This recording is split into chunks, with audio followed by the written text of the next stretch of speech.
Yep, I'm here. No, you're good. Oh, you can just play through that break. Um, we got the Albert National Debt Awesome Attacks. Yeah, we should be good, I think. So yeah, I'll check Facebook, make sure it's good, but we should be all right. And I do have So I appreciate it. radio in my right ear from about 50 yards away, so I will listen to this and I might be able to just take it out. Thank you. Happy. Thank you. Green flag. Yeah, the Chargers.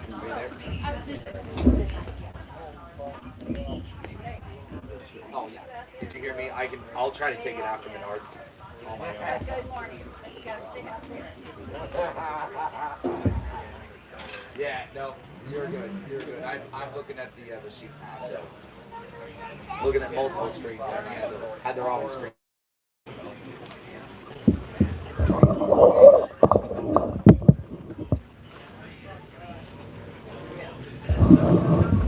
Morning. Good, how are you?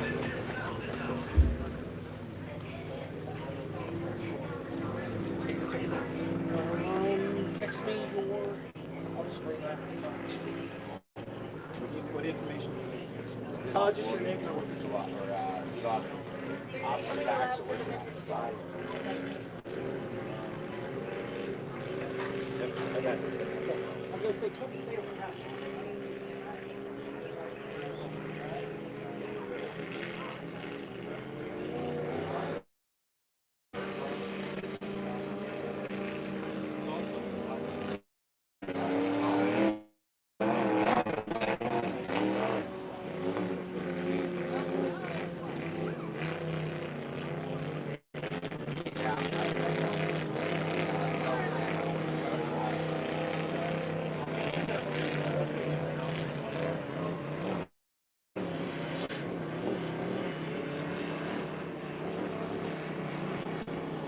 Welcome back here to 96.7.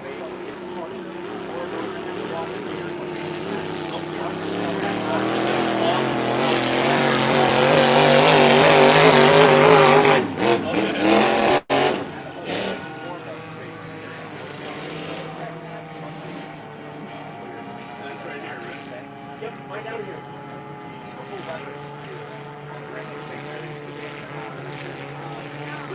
Would be a really great day of boating if the sunshine holds up. We're expecting some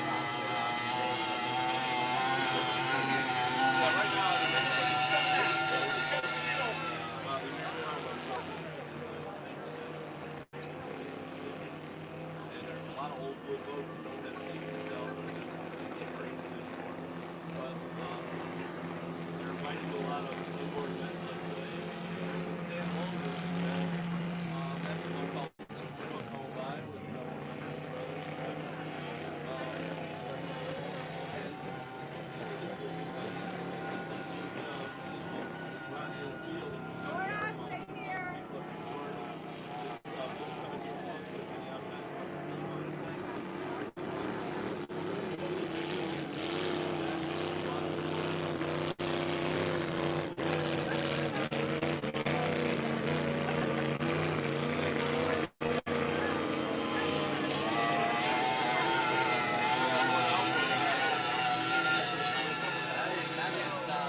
he is just kind of humming along there. Oh yeah. Into the turn. Now, are these turns, I do traditional racing. We're sitting here at the finish line. Is that turn 1 and 2? Okay. No, just one. We call that. And we have turn 2. And you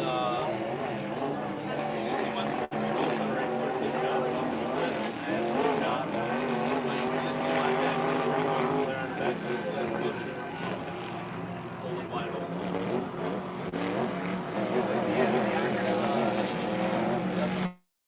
Wide open front. The boat down there, the Super Hook, that's a little softer boat that resided in Ohio.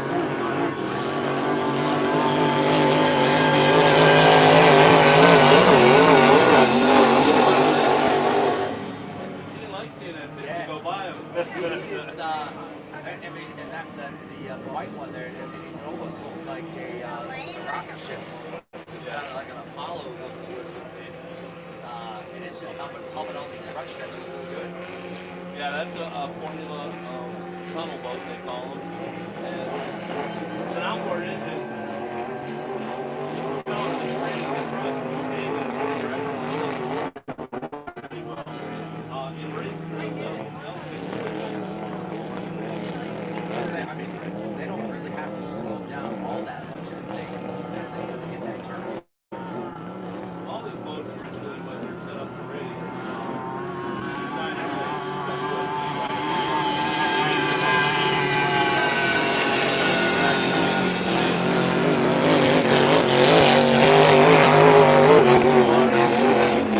Prop riding there in the D1 tank. Like I said, a lot of these guys run a free-slide prop. There's one blades in the water. They're on surface mirrors in the propellers. I've seen them on the house on like and the spray coming off the back of a hydroplane or even that tunnel boat, that's from the blade of the propeller slapped on top of the lake. And you can kind of see when the boat is not running the way that people start getting kind of hot. Yeah, when lots of hydroplane runs, it's kind of like they want to do the signature. The water coming off. The straight way is the roof comes from the propeller. Right into the quarter, it doesn't.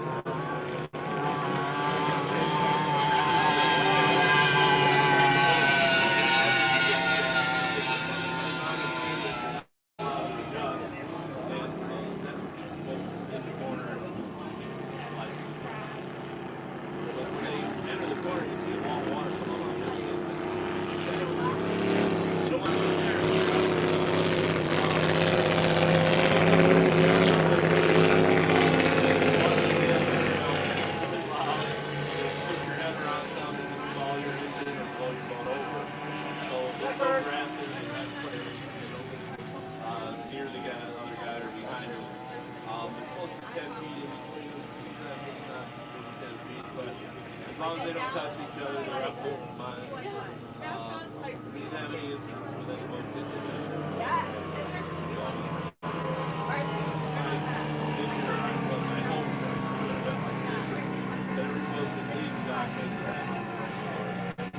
The last guy you want to be here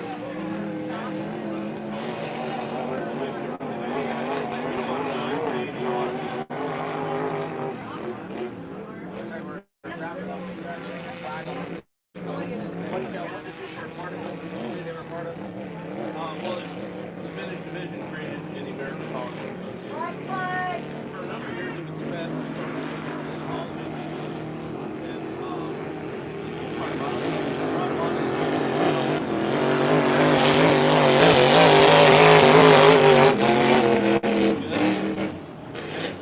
we'll have another heat of some larger Finnish boats coming up right after these guys, and then we'll get into racing. And yesterday we crowned Eastern Regional Champions class. Today they're running for the governor. They had to cut the drivers' meeting and a lot. The beauty of getting your name on boats like that is the other days are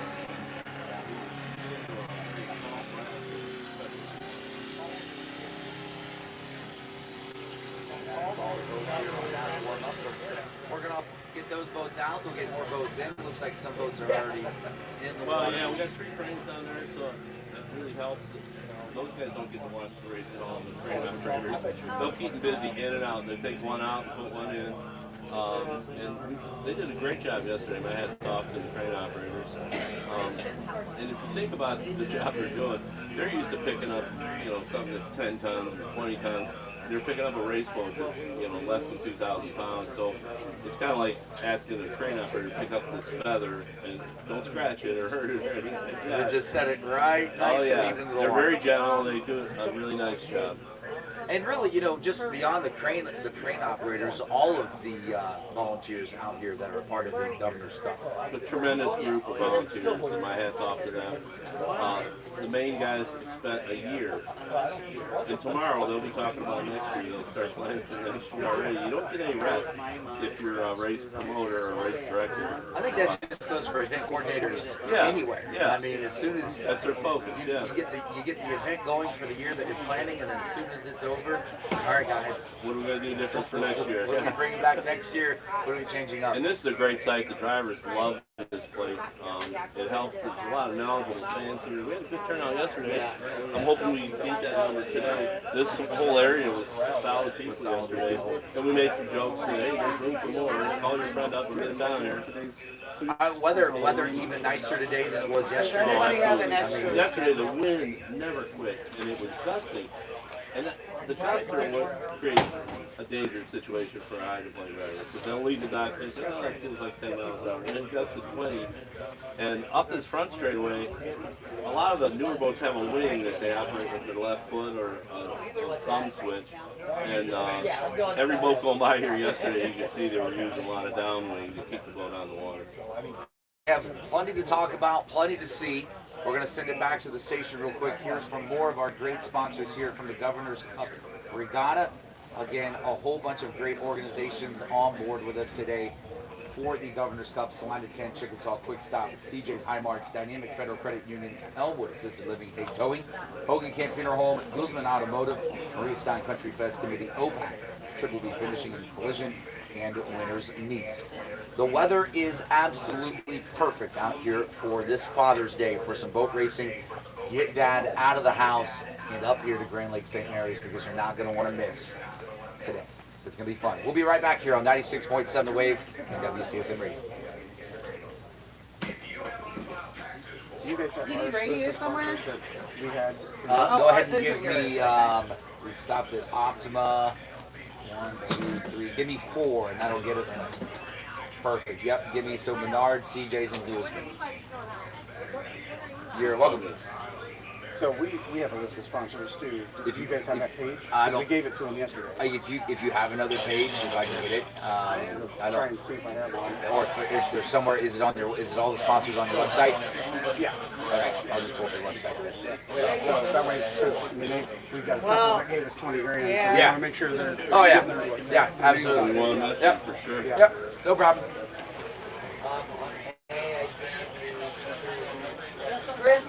Chris. Amy, how's the volume sound on our side? Guys will run down there. I'm not maxing anything over here by I'm any glad means. you guys are doing this today. It's so much better for the fans. She did come in.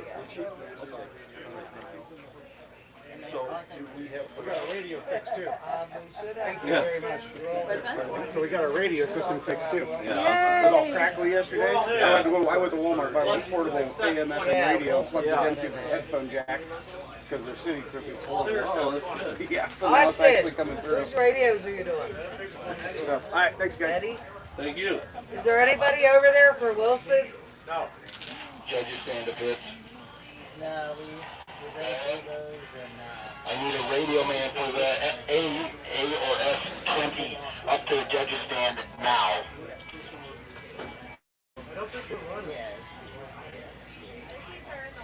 They didn't scratch a driver's meeting, right? They didn't scratch a driver's meeting. is that Lee? Yeah. Scott Evans. Hey, nice to meet you, Scott. Thanks for being here. Absolutely, my pleasure. Keep him awake. Okay, please let them know That's that a they got challenge. about 10 seconds to get somebody on their way up here. All right, this will be our last one here. We'll get it back after. Okay.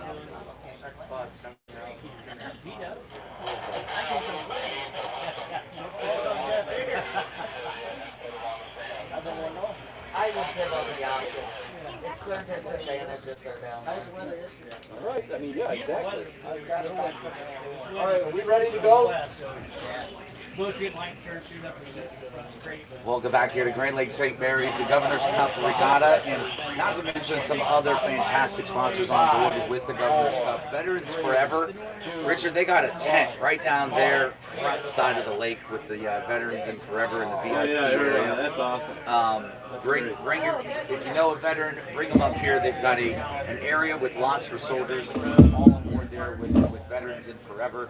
We've got the Eagles of Salina, also the Salina Moose Lodge, Republic Waste Services, LIA, the Lake Improvement Association, as always, doing amazing things at helping keeping this lake in shape in a way that allows things like this to take place. Yeah, we couldn't do it without it. My hats off to all the sponsors that helped put this on. Because without their input, you and I wouldn't be here. And it's an important fact. And the other thing, we added a car show today. If you look down there, you can see we got some vintage cars. Nice little car show, good addition. Fans get something else to do. They drew on some cars. Even another reason to bring Dad up here. Yeah. Dad's always like to look at these old vintage cars. And a lot of times when there's a car show, No, 20 is here. I try not to look at them so I don't have to think about buying one. Might have to get approval from the wife on that one. Oh, yeah. Check that over. Now, what do we have coming up here next? One had something, or I'm gonna have to ask the rep. Hang on one sec. What's up? Amos, 2.5 mod. Okay. The vintage all ran together. Okay. So yeah, we got the 2.5 modified. And I actually had a chance I to was talk already to the hooked up drivers in this morning. registration by the time they got here, and it was total chaos. Like, trackside work did the A little hot. a couple Oh, no, issues that's the wrong we told one. there. Oh, get that out of the way. I'm just gonna have you sign on the volunteer one, so I don't have to do that one.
all the way from Seattle, Washington.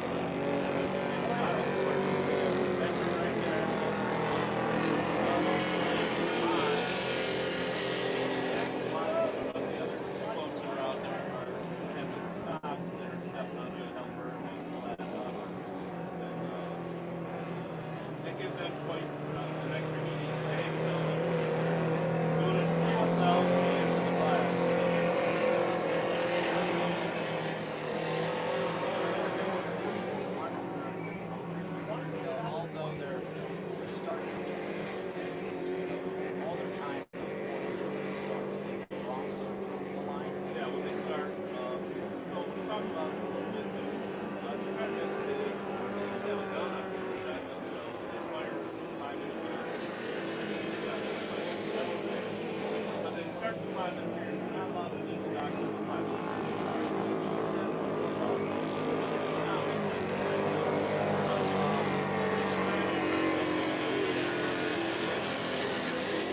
Start to stop on the time it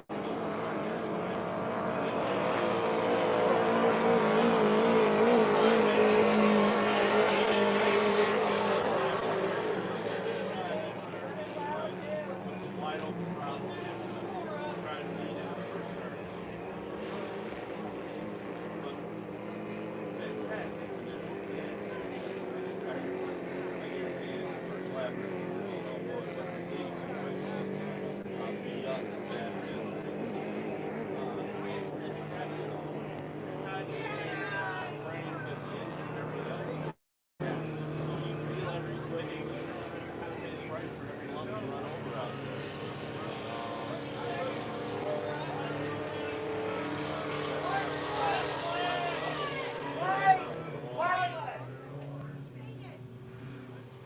Yesterday we had enough boats bring down lane. We were starting to run out of tow.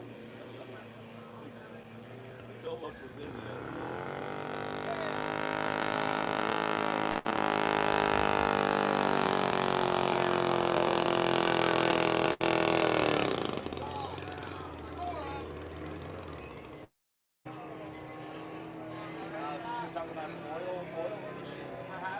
Yeah, she got told yesterday. She said she lost her person, so she shut it off. Whatever the problem was, she took it.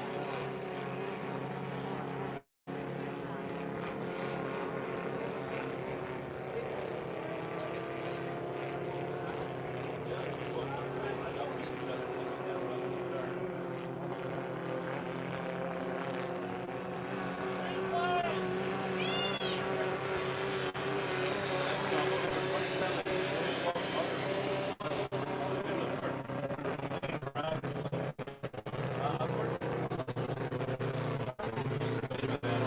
No, when they moved the leather away, he must have had it back in.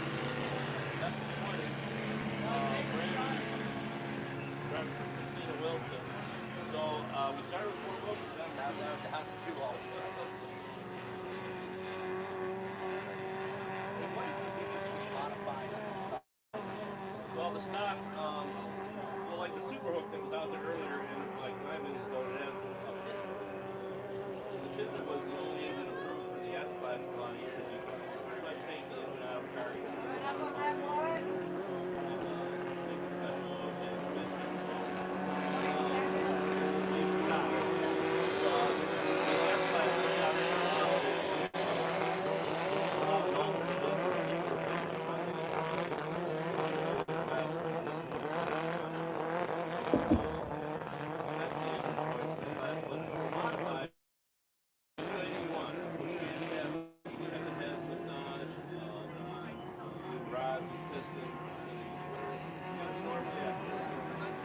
Number 13. But taking on one in my class, I ran an English car, Sunbeam, a little 4-cylinder, all aluminum. And from the factory, it's probably about 4,500 RPM. Modifying it on a new day, she gets 9,000. And I used to joke that the guy that, the engineer that designed it, he just saw my tag on it. Like, no, stop.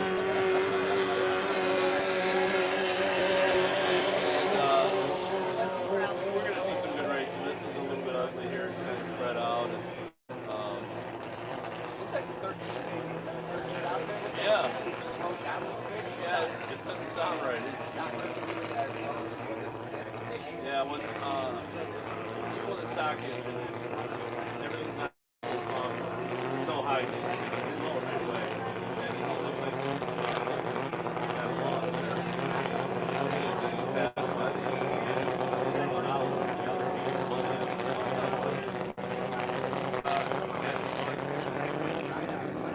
Yeah. But she's doing a nice job. She's doing a lot of room inside her. That's what he's Number 327, lap 213. We're right at the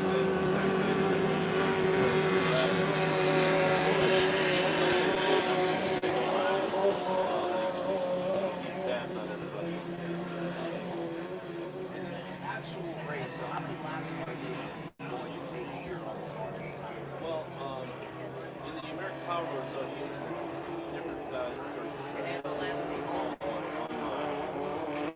1 mile. 2 mile. You run it at 5 laps. So 5 mile distance.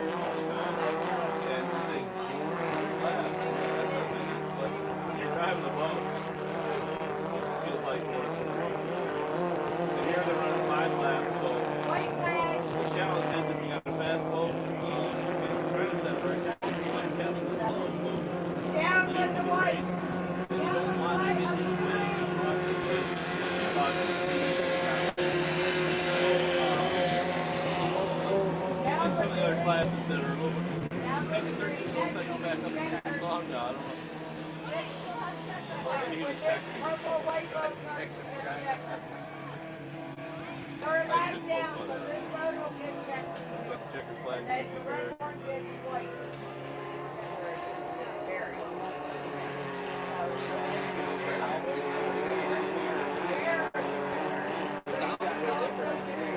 So they've got concessions. Concessions are all lined up here on South City Drive. Check those out. Everything's also barbecue. When I was watching this morning, I was like, how do we have sandwich? Yeah, they, it's a pretty good business. That was down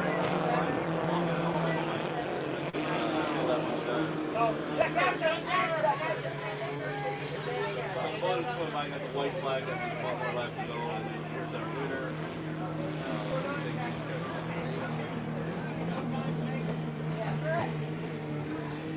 You guys got it. It was a lap down. 13 there. Michael Tarzan. Glad we got that back up and running. He was definitely Yeah. And it looks like Carolyn Colorado went back to the pits and we're going to get a line on this one. That's Marissa. Everything's good. That's a long way to make a drive. And as soon as they get it back to the pits, they'll be pouring it over that second track. So every class will run their qualifier. And then it's a winner take all final that after midday break. Everybody will be running their winner take all final.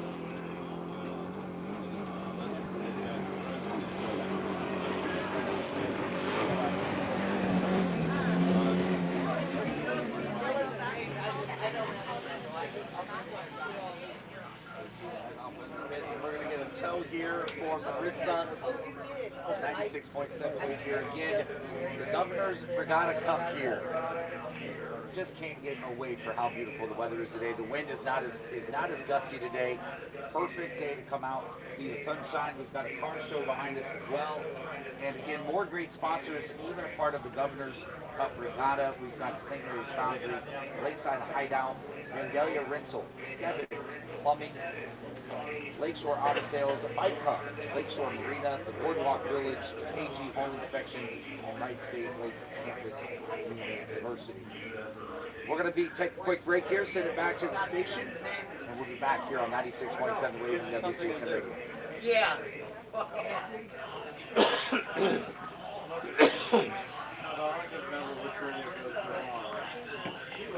Go ahead and let's roll this to, we'll go to Williams, 4th of July, pre-wholesale thing. And that way when we come, when I send it back, we'll have chips all good stuff.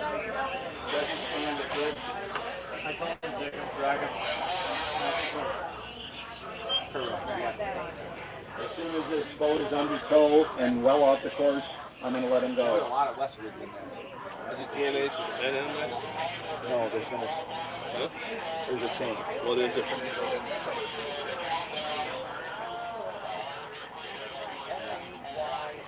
might text April and be like, hey, what do you want me to do with some of these? Yep, I'm just going to countdown. And maybe if we just get through it one time, or so we just kind of skip it. McCormick has some problems with his engine. Okay. So we gave him a little time. Okay.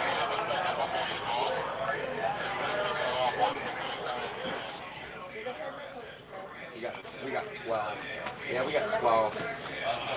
So, either way. Yeah, possibly. I mean, I've never really been out here before, so. Yeah. Yeah. So.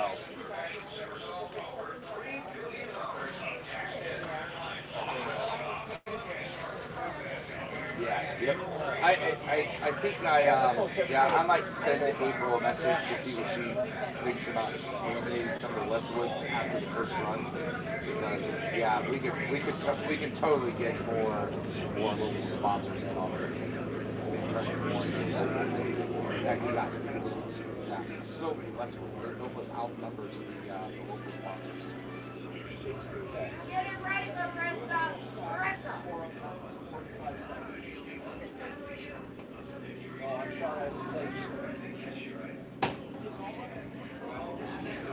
Stop.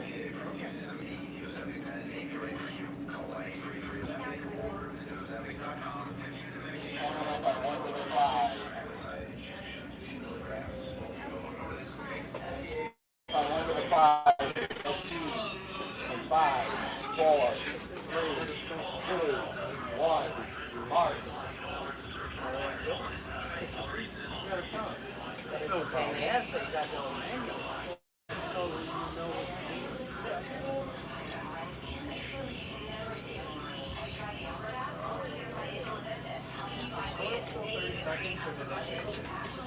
45 plus.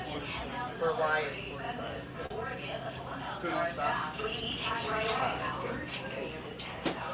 Yeah, because you said they gotta go flat out. So on my timing mark, I would have done a second. You're on Albert, then we have 4th of July Williams.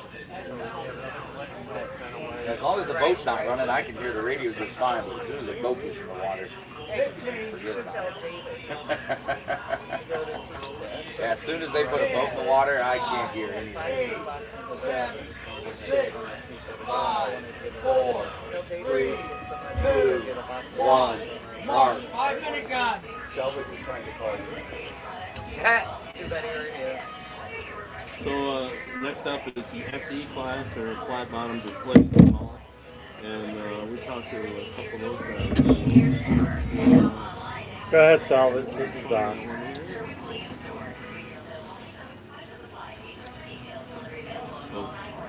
Salvage, this is Don. Go ahead. 96.7. 96.7 the wave. Welcome Go ahead back in to as soon as St. they clear. Mary's. You're free to go in. Beautiful day for some boat racing here. We've got Richard Dessner here with us as well. Richard lining up some interviews that he got recorded for this upcoming hand qualifier we got going on here.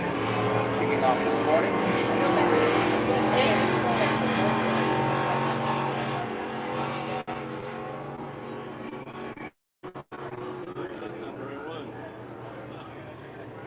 Tracked out. Skip that one for now. So we got just 3 boats, I think, out running here.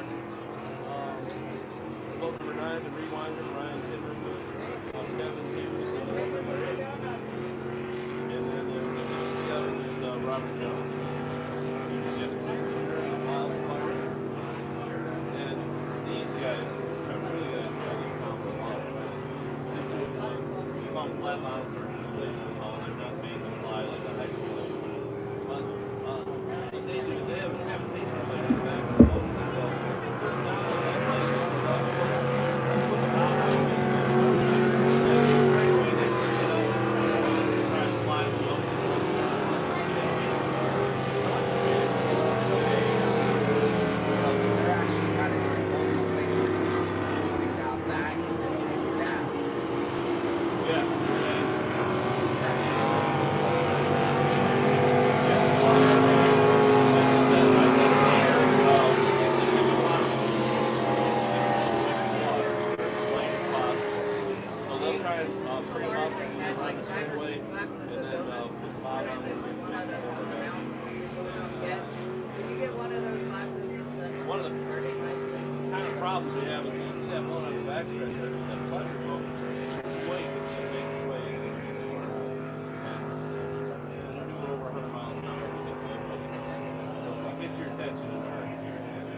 Now, we are in that 5-minute warm-up period, right? Yes, sir.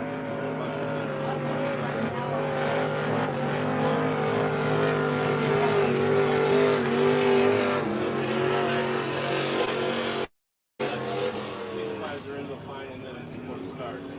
And there's a backstretch buoy, a blue one over there that you have to pick that buoy up and go by it after 30 seconds. Okay. So you're allowed to do what these guys are doing. You cut the course from the backstretch to the front only. You can't go the other way. And they're going to come around, go around this turn, and kill some time so they can get to that marker at 30 seconds. Talk to him. You have to be at that marker. Well, you can't go past it before 30 seconds. Got it? If you do, is there You get a penalty. It's a penalty. Yeah. Nobody had trouble with it yesterday. One of the classes, I think the S class, it's a 45-second mark. Everybody else is 30. And with these V8 powered boats here, they have no trouble getting back on the full side. Now, do they have radios in their helmet? Is there someone talking to them? These guys don't, but most of the hydroplanes, I think everybody that's strapped in does have communication. And all this the corral team member.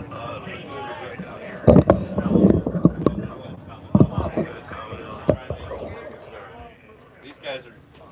I like what they're doing. They're staged up. They're close to each other. This should make for a good fast start. 15 seconds.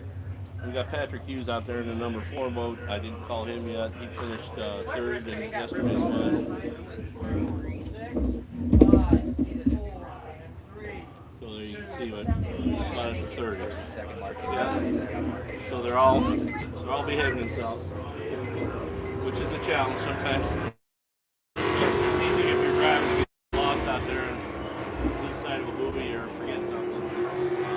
And you see they're going to put their foot in it. That's kind of almost adding to their own time at the end of the day. Well, no, the clock starts. The clock starts regardless. Yeah, when the first boat crosses. 0, so this guy's close.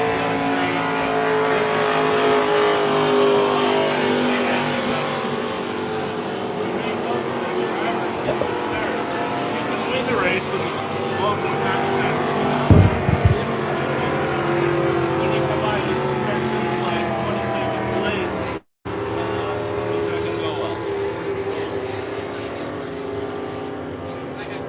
Yesterday's winner, Wildfire, Robert Jones, is way out in front already. He's got about a half a straight lead. Yeah. This is a approved certified course, approved for records. It's a 1 mile.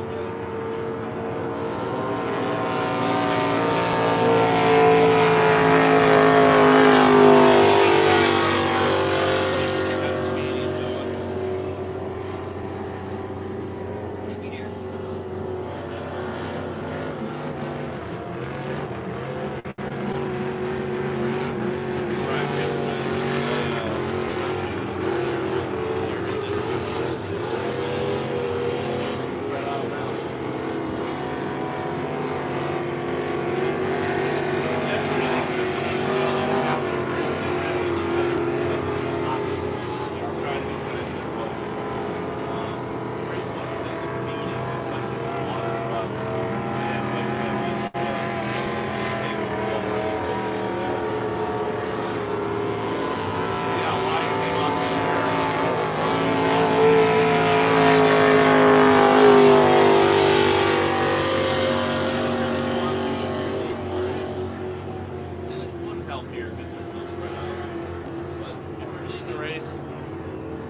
Ideally, you'd like to enter in about lane 4, enter the first turn. Nip the apex point as close to the apex point as possible, and then go back on lane 4. That way you can wait twice, and then slow it down.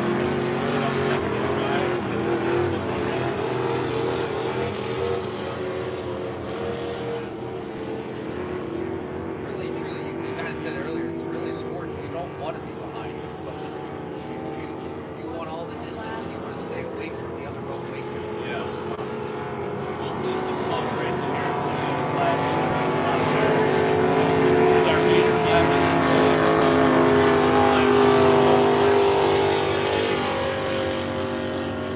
And if you're running a heat and you're not up to full song,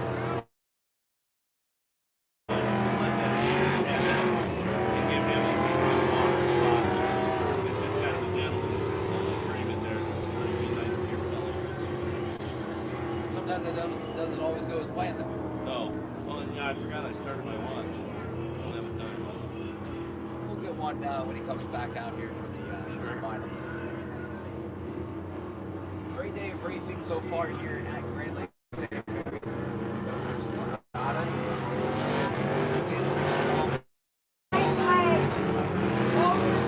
As things go down. If not, you've got plenty of sessions back there, all of your what they call midnight Italian sandwiches. They brought us up.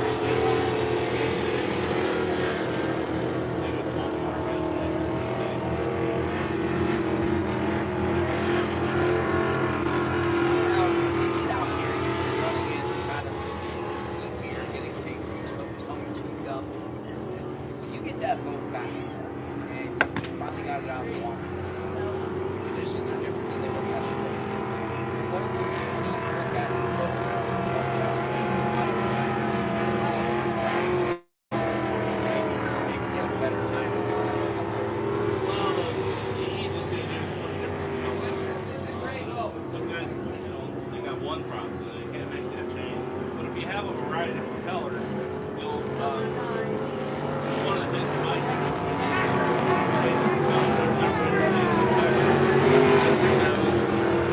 9 still got a lap to go. But so you do propeller change, you can change the fuel mixture, check to make sure the timing is Check. But no, he's white. He's white. the thing that gets changed the most is the propeller. Even a couple guys that ran yesterday said, yeah, I had no problem. And the funny thing is, you're stuck with it once you leave, you can't go back in and change the proper fuel, go back out and do that. And you'll know right away in the first lap, did I take a step forward or a step back? Is it better or worse? That's got to be, if it's the right guess, it's got to feel good that you got the right prop on. Yeah, If you got the wrong one, it can be miserable. Yeah, it can make for a bad start, or you can delay it. Or you can watch a guy that you know is going to like to go past you. These things are like, and what are the different types of props that some of these guys might want to make that change? Is it a size thing? yeah, it's the diameter of the prop, and you look at so on my little 4-liter mod, I ran about an 8-inch and as low as a 12 pitch and the size 15. And on my boat, if you went from a 12 to a 13, it was about a 4-mile-an-hour difference. It's not bad. And so there's a lot going on there. You can massage the prop. Sometimes you see guys riding on it between these. Real science there. Most guys don't do it themselves. Propeller guy, you see a guy in the East Coast called S&S Propeller. You buy a new prop from Mercury. Back then they were only $300. They're a lot more now. Mercury doesn't make racing wheels anymore. So I'd buy a $300 prop, send it out to him, spend about another $1.50, getting him to massage it and make blades thinner. And you hope that what he did is improvement. I never knew enough about him. I had a mentor named Tom DeEast, 3-time Gold Cup champion, and I would ask him which prop. One time I was running a new boat, I hadn't put it in the water yet, and I had 2 props. I said, A or B? And he said A. Thank you. I ran B. As he walked away, I thought, so I run B, and later in the day he came up and said, you ran that other prop, didn't you? And how do you know, just by looking at the boat go by, that you tell what prop I ran? I go, Tom, how do you even know that? And he was entertained by it. He goes, oh, I like if one of my students decides to not do what I told them and pick their own path. well, we've got a little break in the action here. 96.7 radio again. The Governor's Cup Regatta brought to you by Salina Tanks, Chickasaw Quick Stop, CJ Highmark's Dynamic Federal Credit Union, Elmwood Assisted Living, Hague Towing, Hogan Camp Funeral Home, Guzman Automotive, Maria Stein Country Fest Committee, OPAC, Triple B, Refinishing and Collision, and Winners Meats. We're going to send it back to the station for a quick word from more of our sponsors, and we'll be back here on 96.7 Wave and WCSF.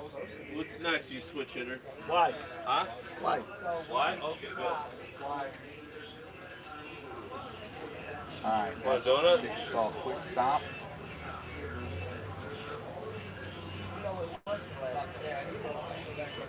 We'll just run this through that Sherwin-Williams.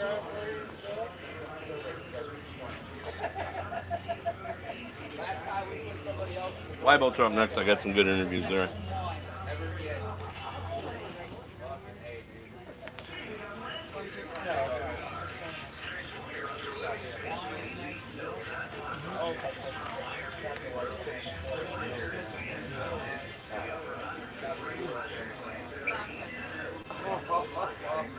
Get some donuts at the order. Amy, are you there? Amy, are you there?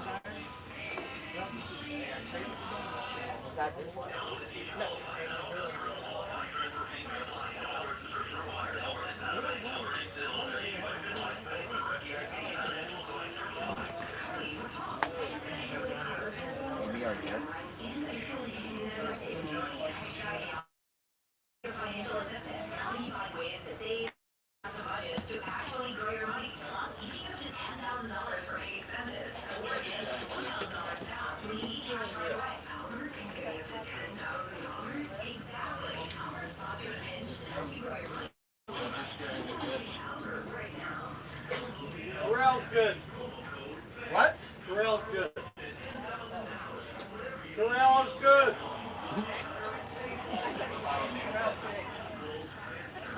Judges stand to pitch.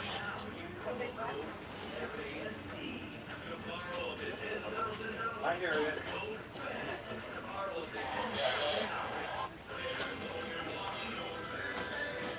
Oh, it was, yeah. It must have been the crane. That's what it was. You're going to radio now. 1 to the 5.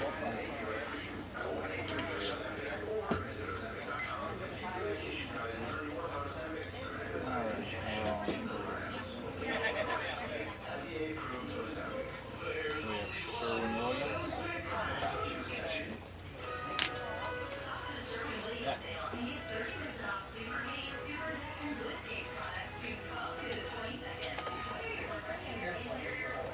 What class do we have coming up? 30 seconds. 1 liter mod. Wide boat. Mild class.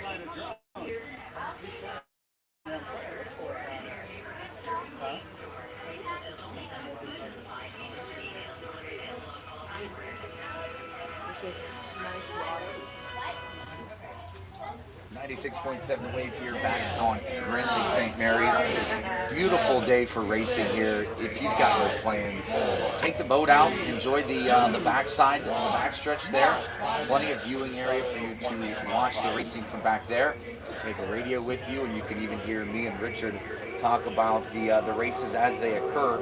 Now we've got the one liter modifieds coming up. Is that right, Richard? That's correct. Every class here has a letter and a number, and this is the wide boats, they're called, and it's 1 liter mod. They run in 2-stroke engines. They sound like angry bumblebees. They rev them up really high. Straightaway record for this class, 111 miles an hour, 16 foot long. And their 1 mile course record is 87 plus. So we'll get a watch on these guys because that black boat, the first one out, holds a number of the records already. He's capable. And with these conditions as good as they are, between that 9, the first boat you see on the backstretch, and the 41, that black one, both those guys are Gold Cup champions in the unlimited hydroplanes. And they both race any boat that you'll invite them to go in. But yesterday the 9 won the first heat and the 41 won the final. So we'll see these two go at it again today.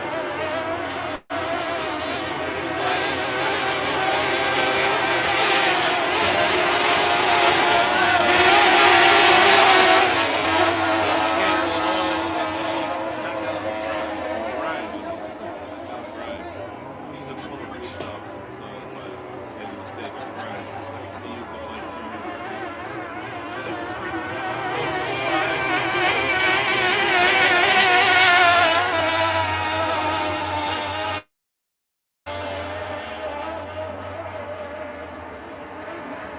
Wow, we got 61 here. That's more than what we ran yesterday. That's a good job.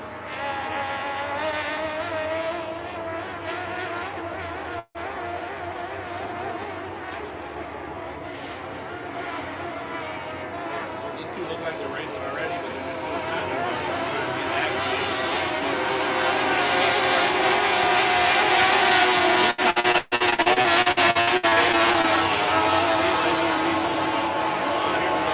Double overtime over here. Oh no, that's the 24. That's Lemon Racing, David Lemon. Somebody's going to change the policy today, and it does look like it's gained some speed. Yeah, one boat on the backstretch is flat up. They call it getting on the pipe when they're running the two-stroke motor. And that's number 20 out there, that black one. He's not up on the pipe. You know, he's not. We call it getting up on plane.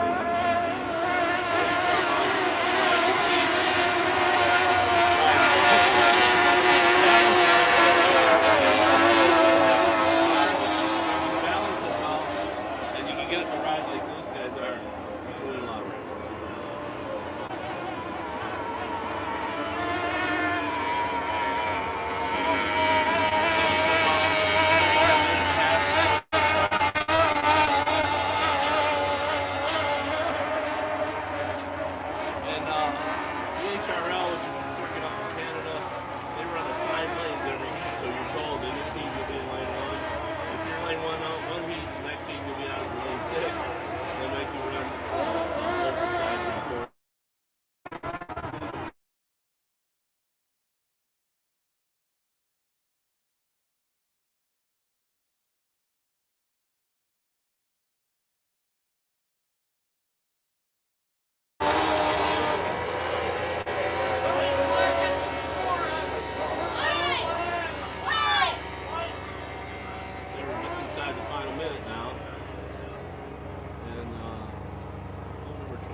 guys are staged up pretty close together. This should be a good start.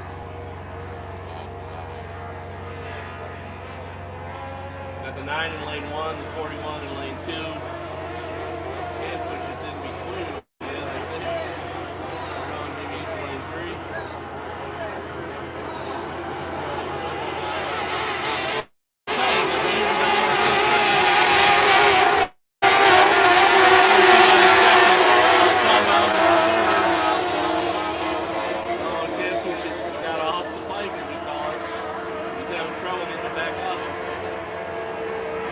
Modified engines are finicky. If you gain a lot of speed at the top end, you give up some of the bottom end and the horsepower, and that's where you need some power to get up on the plane. But we got a good battle going on here. The 9 in lane 1 and the 41 in lane 2. Daniel Kelly's got a little bit of advantage.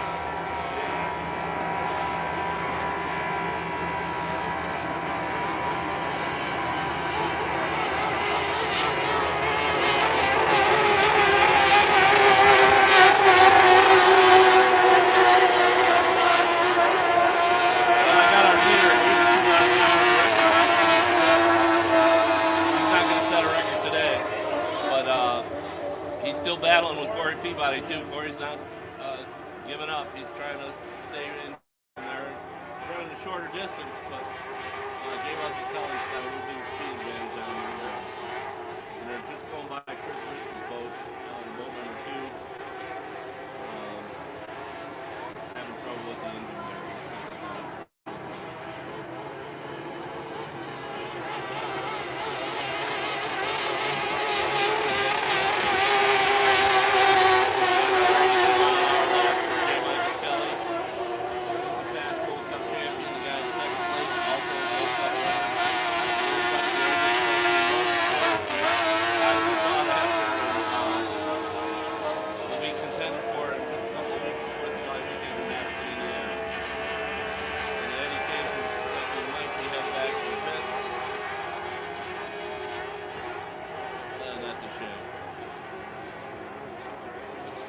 For the low. J. Michael Kelly started to turn a little bit early. It looked like the 9 gained on a lot. They're close together. That's a battle.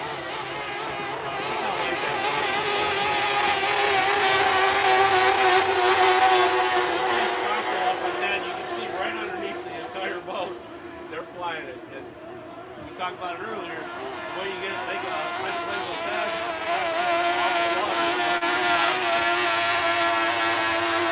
J. Michael Kelly's going down at the exit of the first turn. Oh, that's a shame. He was running good. Yeah. And you never towed in, especially if you're in the lead. It really hurts when you're leading the race and something gives up. So here's Corey Peabody. He won the Lynn yesterday. He'll win it again today. White flag out. 1 to go for Corey Peabody. Strong racing on number 9. You can hear the beating those engines take when they go through the corner.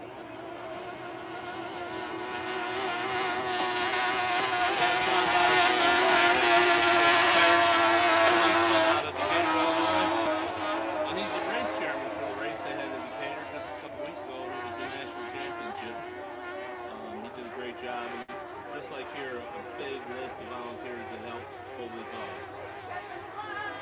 Here's our leader. He's going to come a little wide. We call this the fan plan to get closer to the crowd. But yeah, I won. Corey Peabody, strong racing.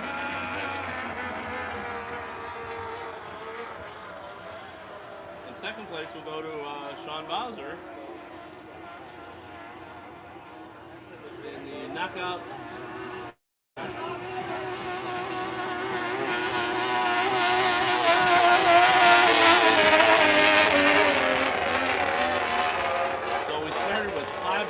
Six went out there and only 2 are finishing. That's not good odds. 41 will get a DNF, did not finish. And 20 went in early, he didn't finish, or he didn't start DNF. And the 24, there must be another one sitting out there that I can't see. See J. Michael there. and you can see a patrol boat going over to them. When you break down like that during a heat, you can get out of the cockpit, but you're not allowed to take your helmet off or your life jacket. You have to stay seated up. And sometimes if it's a hot day, you'll be out there. Richard, we're gonna work on getting. I think we lost some sort of connection there about towards the right end towards that race there. So we're gonna kind of get reconnected here. Okay. And just hold tight here, and we'll wrap up the conversation of that last field. GNHNMI. Thank you, Barry.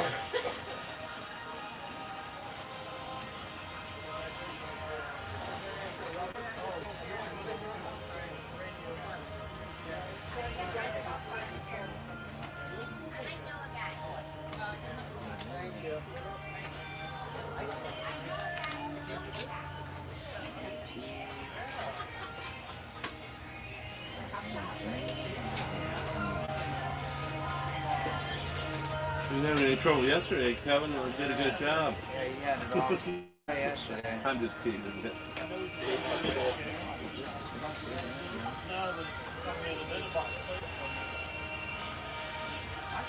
Amy, are you there? Yeah. Hear me now?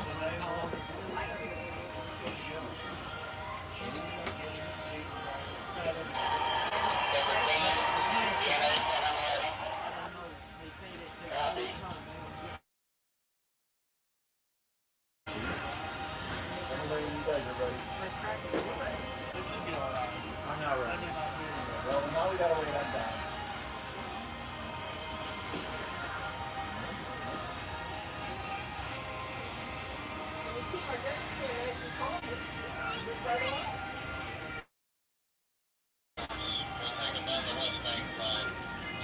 Copy salvage. Thank you very much.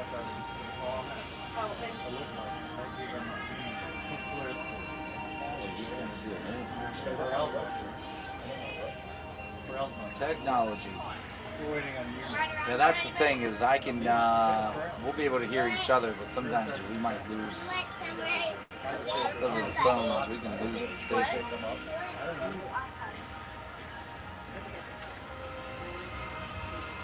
How many should we have in this week?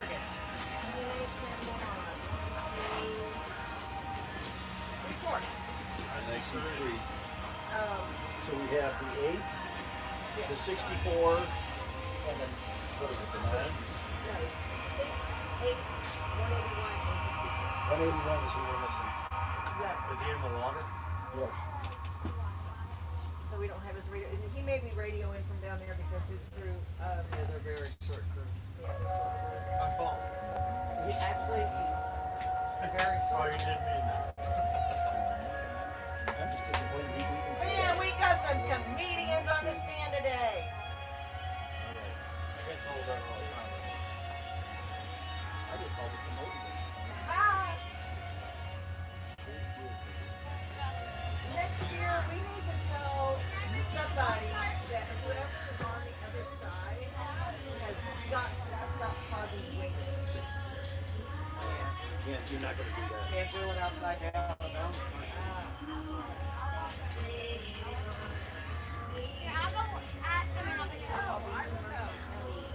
Do either of you guys know if Weddle's going to do his radios from down there by chance?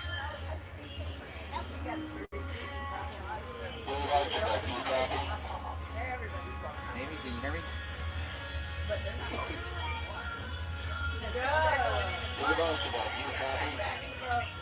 Alright, so I'm on, yeah, but I'm on speakerphone. The roadie is not, I'm not getting you through the roadie. I don't know why. One going to do their radios from there, or are they going to grace the corral with their presence?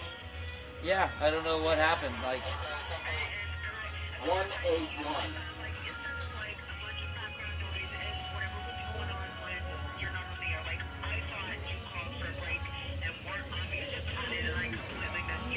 yeah,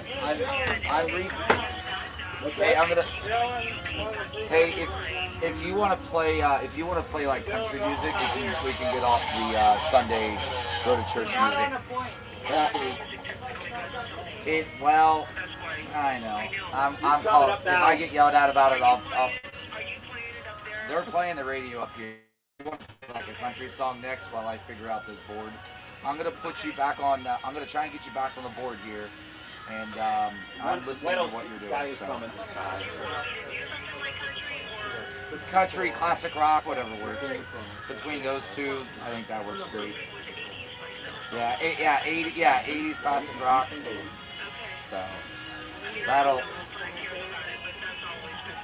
Yep. I get it. This isn't really the church crowd up here. We're kind of beyond our normal programming. So. Wait for 30 seconds. What? All right. So. No, you're good. All right. Well, it's only 1 to the 5, so. Yeah, everything was rolling great, and then I don't know, something did. All right. Do you have me? No, you don't.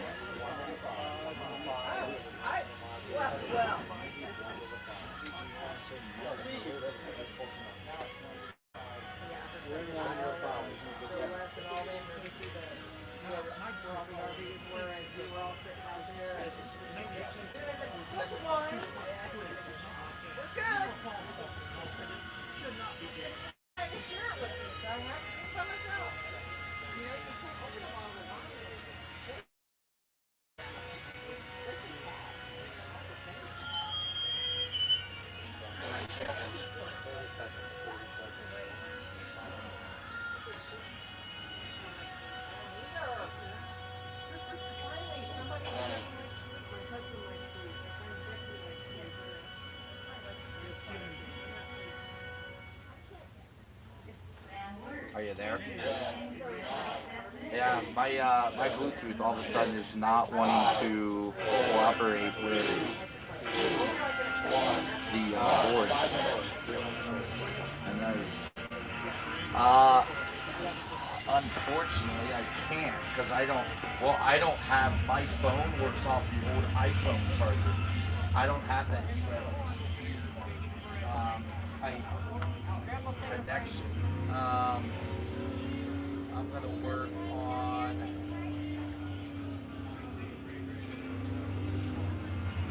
Yeah, I would need an adapter that takes the old iPhone connection and then has USB. Hold on. This might work, might not work. I don't know. We're gonna find out.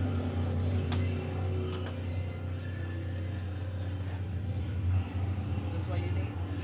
Yeah, I was actually using it to charge my phone. Didn't really think about it. Disconnect you.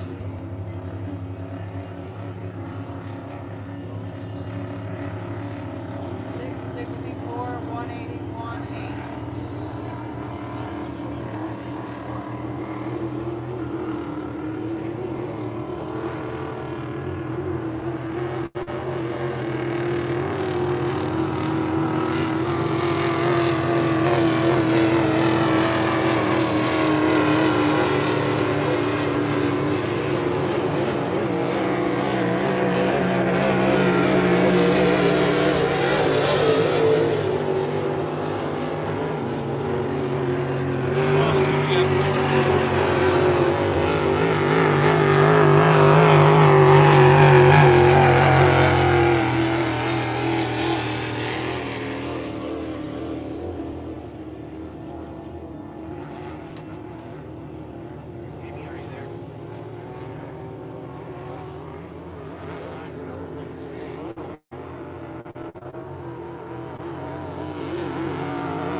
things there. Did you have any interviews from any of those drivers there that were No, part of those that? guys I did.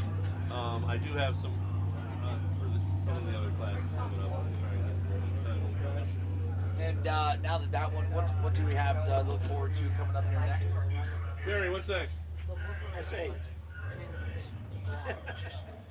Again? That was S8. Oh. The SA and the SE, they're running, some of the boats are running 2 classes. And I can't really, Right. extra chance out of the water. Yeah, extra boat time. Beautiful weather here on Grand Lake St. Mary's. Again, we couldn't do it without some of our fantastic sponsors on both sides here at WCSM Radio, and also the Governor's Cup Regatta, Smoke on the Water, American Legion, All Pro Cleaning Restoration, Amish Cleaning, PSC, and Salina Glass Company, as well as some sponsors over on the 96.7 The Way side, Salina 10, Chickasaw Quick Stop, CJ Highmarks, Dynamic Federal Credit Union, Elmwood, Big Towing, Broken Camp Funeral Home, Guzman Automotive, Maria Stein Country Fest Committee, OPAC, Triple B Finishing and Collision, and Winners Meats. Now, Richard, a little bit about yourself. I know Kevin was on air yesterday, but maybe for folks that maybe missed a little bit of yesterday, give us a little bit about your history. You're no stranger to racing. No, I started late in life with racing. I was, I think, about 26 years old, and 2 friends of mine bought 2.5-liter modified from Tom Lee. He just set the record with it. They gave a deposit, and he said, "Well, I'm going to go make one more run." He'd set 3 different kilo records with that boat. What a talent. And so we called him up and said, "Come get your world record holder." It was a Lauterbach hull, conventional hull where you sit behind the engine, with a Datsun 240Z motor, modified, run on methanol, fuel injected, wicked package, a cool boat. So I helped my friends, John Ross and Mike Ambrosio. They bought the boat without ever seeing it run. And the guy that told them that the boat was for sale, they saw him in a bar. They said, "We want to buy a race boat." And he told them a couple boats to go look at. And they saw the guy a couple months later, and they said, "Hey Joe, we bought that boat for Tom Peak." And he goes, He goes, "Did you ever even go to a race or watch a race?" "No." "Maybe you should have," he said. So they learned a lot the hard way, how not to do stuff, and there was a lot of people felt sorry for him and gave him help. And then I used to live in northern Michigan. I moved back to Detroit in 1979 and went on circle with them to every race. I told them, if I show up down there, I'm going to help you guys. I'm going to work on it. So pretty cheap for them for 2 years, and maybe a week long for them. They let me drive the boat once when we were testing it, and it scared the jeepers out of me. I did a little over 100, like 110 with that, made 4 passes. And the one thing I'll never forget is Tom Meade, it was his boat, and we were at his dad's marina to test it up in Lake St. Clair, around the St. Clair River. And he told me, whatever you do, don't go slower than 5,500 RPM. So I fired up, and you had to go across this freighter channel to get to the river that we're going to run in. And I think I'm screaming, and I look down and I get 5,500 RPM. I thought, oh, this is as slow as you get to go. So I pushed myself into the seat with my left foot and hammered it down. I went over 100 a few times, and it really scared me. I thought, yeah, I'm going to do this. So I bought a Lauterbach hull, similar to theirs, but in a small class to one and won a national championship with it my second year, which is not often done. Won in 82, 87, and 90, 3-time national champion. Set quite a few records. The Lauterbach hull last year I ran that. I went to 23 events and won 17 of them. So there were some people that didn't like me. But a lot of fun. And I won the High Point Championship 3 times, also with 2 different boats. First one was the Lauterbach, second one was the Jones Hull from Seattle. And I was spoiled. Both boats were really good. On numerous occasions. And neither of those boats ever spit me out in a corner or did anything down in the corner.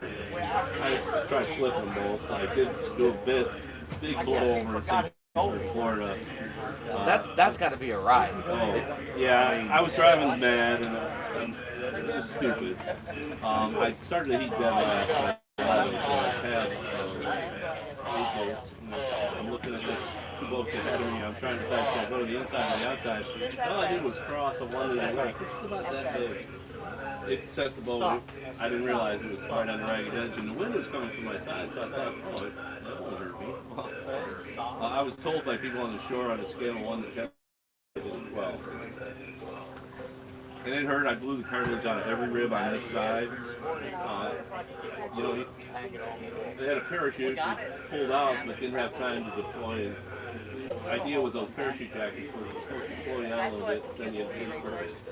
It didn't work for me, and it took about 3 months before I could breathe normal again. And to get out of bed, I'd roll over out of the floor and then use the wall to get up. I couldn't just sit up. It created a lot of pain. So after you do something like that and learn that you kind of stay with both legs and lift it once in a while. Live the race and then you're dead. You don't have to go WOT all the time. No. But you set up a boat, even in the modified class, that's what you want to like to, especially in conditions like this. Let it wide open every night, never lift, and see what you've got. And coming up next for us here, looks like we have a The speakers that are in the SE Sportsman Entry class is going to be next on Grand Lake St. Mary's. Beautiful day for boating. Dads, if you don't have anything else to do today for your Father's Day, so come out here at Grand Lake St. Mary's. The Governor's Cup Regatta, again, in full swing here. We're getting some prelims and things done before the noon hour, and then we kind of flip around noon, don't we? Once we get all the kind of the prelims. When they get through the elimination heats, they'll take a little break, give the guys in the patrol boats and the safety boats out there a chance to come in and relieve themselves and get a sandwich. And the volunteers get a great group of volunteers. They pull off a lot of magic here. And I know you went for no years without an event, but it's great to be back, and it seems like the people locals are really endorsing it well. Every driver I interviewed said this is one of the best race courses in the country. They love coming here. It can be challenging if there's a lot of boat traffic out there and that leave in lakes. They come in. You just gotta keep your head on straight and be aware. And it's definitely, I mean, as we've raced, you can definitely tell the lake has its own kind of witness going on as the boats have continued to go around the track. It's not as smooth as it once was, but it's still not white capping like it was yesterday. No, much better. Yesterday we had a stiff wind all day. A lot of stuff blew off the judges' stand. I lost a hat and went in the water, and one of the other kids got it out for me. So yeah, every racer that goes out on a race course today is going to be thankful and thanking God that they made for better racing conditions today. What a perfect day. They probably get excited about racing conditions like this. Yeah, no, one of the things you do in the morning is you go to the race course, you get jazzed, you might put a different propel or something right yesterday, you try to gain a little speed, and you certainly dial everything up to try and run the best as possible. We might have 2 boats out here for this one. Yeah, I wish we had more. You know, the economy is roughly safe for racing, right?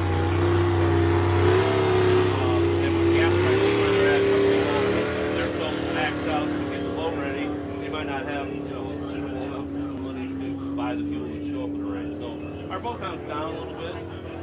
I think that'll change with this proof of record course. If we set a record here, that'll bring more boats out of the woodwork for next year. And what kind of record are we looking at with these guys on for time? No, I don't have, probably, I'd say in a 80s, 90 range, a lap average. I don't have, I didn't look up in the rule book what these guys' current speeds are. This SE and SA, they're relatively new classes, and they don't use radios. They're in an old tight-fitting seat. These guys wear the parachute life jacket. And I guess he's waving to the crowd.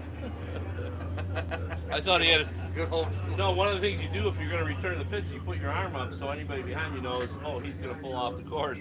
And I thought he had it, but he was just probably waving to some of the girls here on the shore. You're starting to get a crowd here Yep, lining up. we're starting to get some people. Bring your lawn chairs out. Great seating opportunity all along North Shore Drive here, and even along the boardwalk side as well. Lots of seating and great locations to watch all of this action. It looks like, Richard, I think I'm starting to get the hang of it here. They're timing up this 30-second jump here on the back half. Yep, that's exactly it. 30 seconds. One flash. Yesterday, we had a lot of wind noise in the microphones. It was, distracting. And we're starting to gain some more spectator boats back there too. If I had a boat on this lake, that's where I'd be. That's a heck of a seat. Oh yeah, the boats go right by. If you get close enough, you get a little mist in your face once in a while from a rooster tail. That's living. And with you guys broadcasting on radio, at a lot of race sites you out there, you have no idea what's here. They can tune into WCSM, and whether you like me or not, you get to listen to you. I don't even know if they really like me either. Some say they do, some say they don't. Well, like I said earlier, I wasn't their first choice. Jeff Eiler was, and Jeff's a very talented announcer. He'll be doing the Madison Regatta in a couple of weeks with the Unlimited Magazines. I'm jealous. That's a really cool race site, and Jeff's done a fantastic job of all this. Prayers to his mom as well. Yes, I hope not.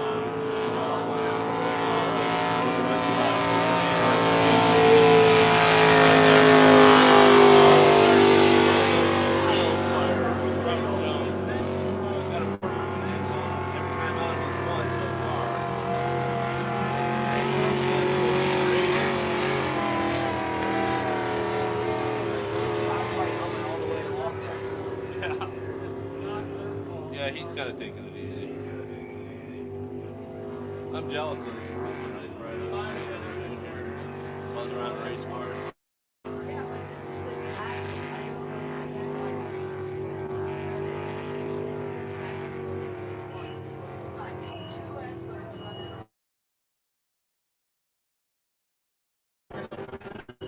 When you run only one or two boats, you can always tell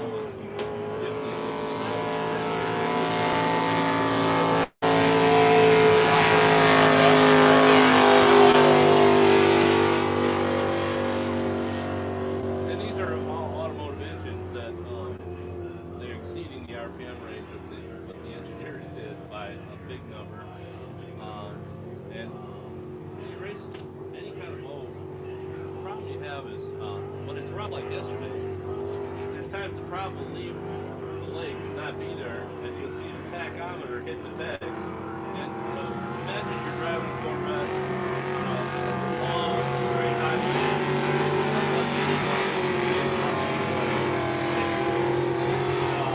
It's damaging to an engine when it spins like that. And when the prop goes back in the water, now it snaps at the thing kind of the other way. It's hard to do.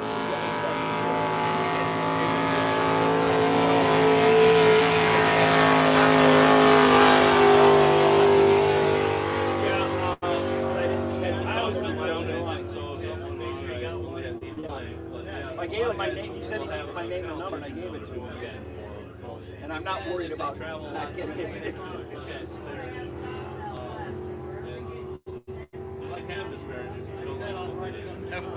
That's just like any race team. You might have a spare boat or a spare car. Right. You don't necessarily want to go get that spare car. Yeah, not too many teams. I have two boats, and there are some teams here that have. I don't know how they do it because I had all one to get bring to it, but I'm just tired about the end of the meeting there. Robert Jones in the wildfire having some fun out there. We'll see how it all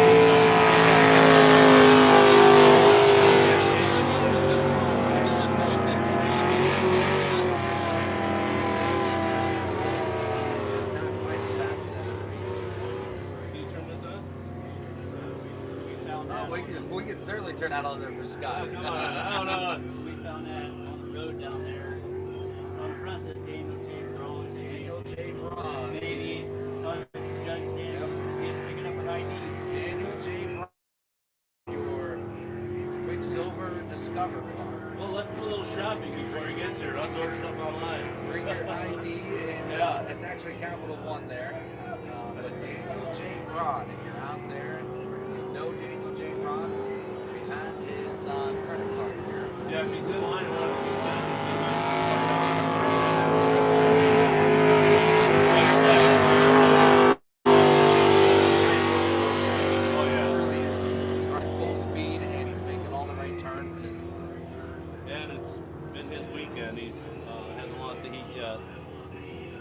jealous. He's having fun. It sounds like over your career, I mean, with all the events running and the wins you've accumulated in the national championships, you were competitive. Class, you were going to give it everything you got. Yeah, there was a time that my two buddies on the football team boots there in the 2.5 mile class when I was in the 1 year. The one time we pulled into a fit area and we heard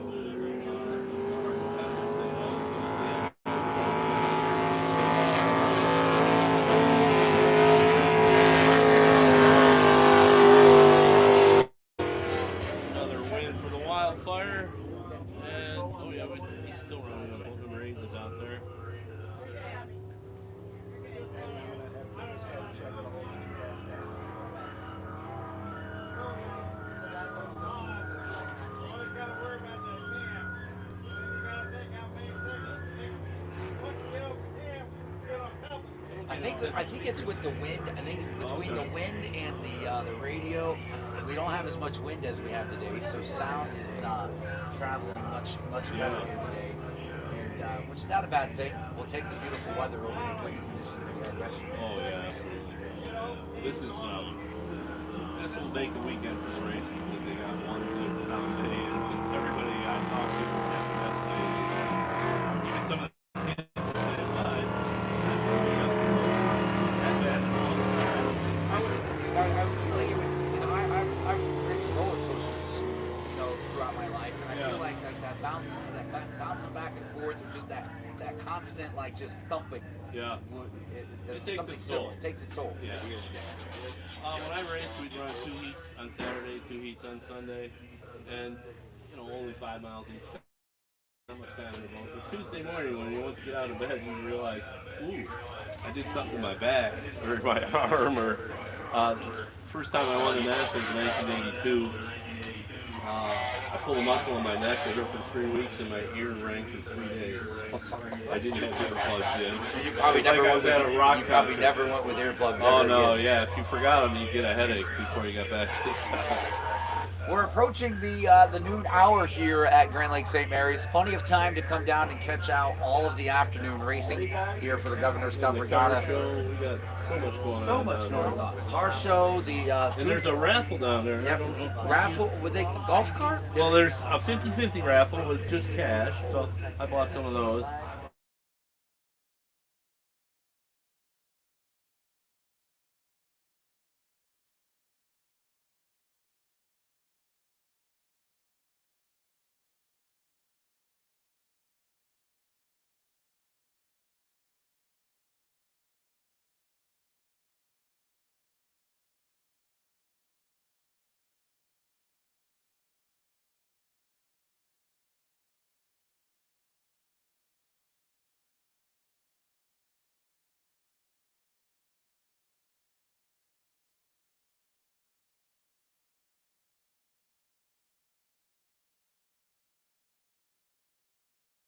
Cup Regatta spot.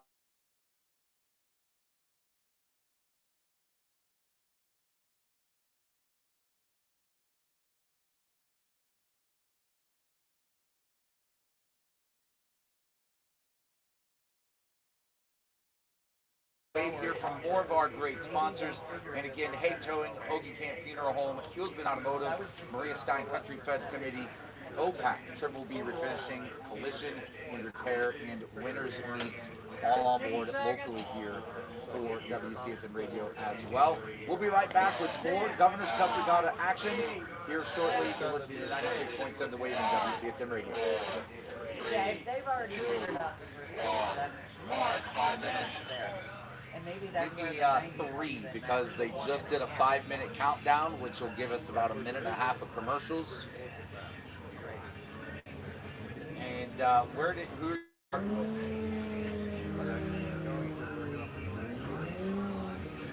Yeah. And you were here for the corral? Perfect. So The 5. perfect. Oh, all right. So you're at the 6 a.m. It's been a lot. Perfect. Yep. Awesome. So we'll take it back after onto attachment.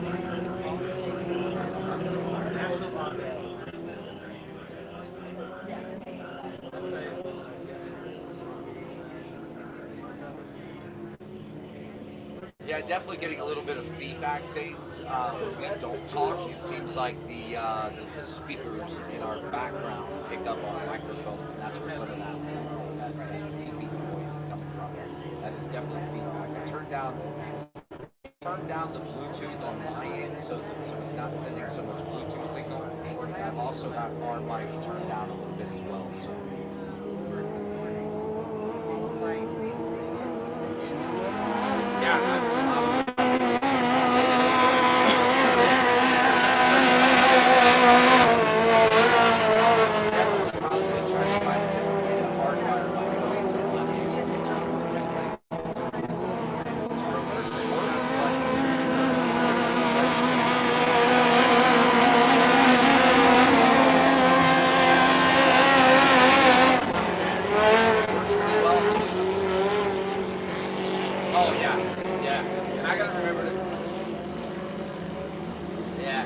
I gotta remember to turn microphone 3 down because the microphone 3 is literally facing the water, and it'll pick up those notes.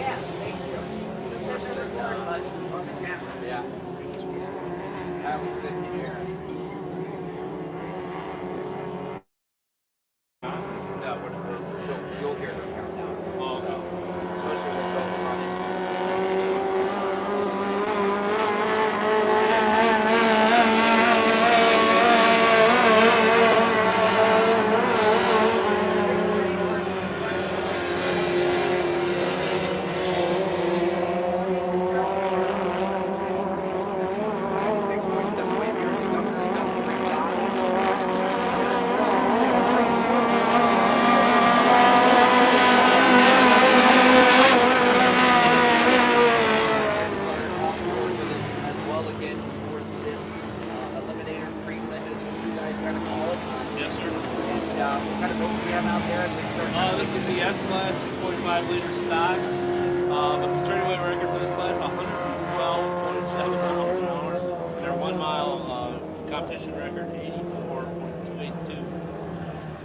This class for a lot of years ran the Pinto engine, then they went to the Ford 2300, was the only approved engine for a long time, and then 2 years ago they allowed a Honda engine to be added to the class, and the Honda seems to be the engine of choice.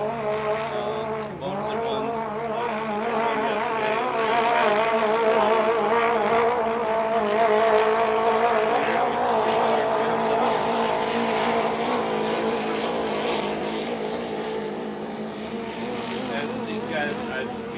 to the man, they're all enjoying vastly improved conditions.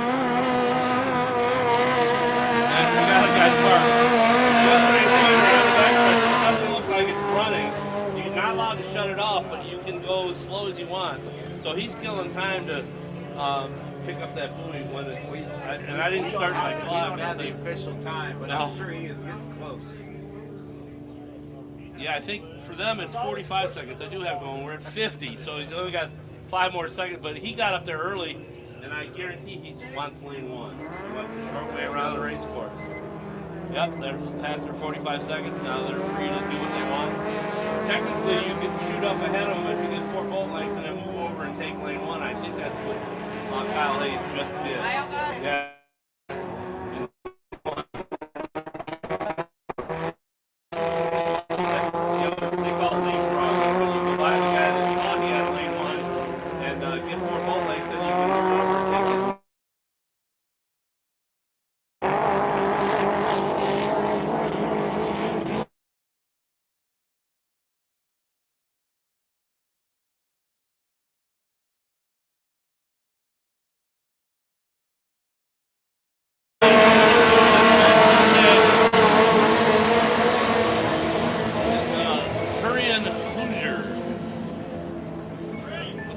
Kyle Hayes has got the inside lane up from him, and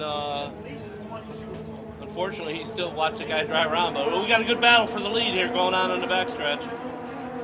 Lee, this is what we're waiting for. This is boat racing right here, buddy. And you can see when they set up for the turn, that water comes off that skid fin, and it helps them control the boat to the corner and stay in the lane of choice. Watch these guys come off the corner, 35 to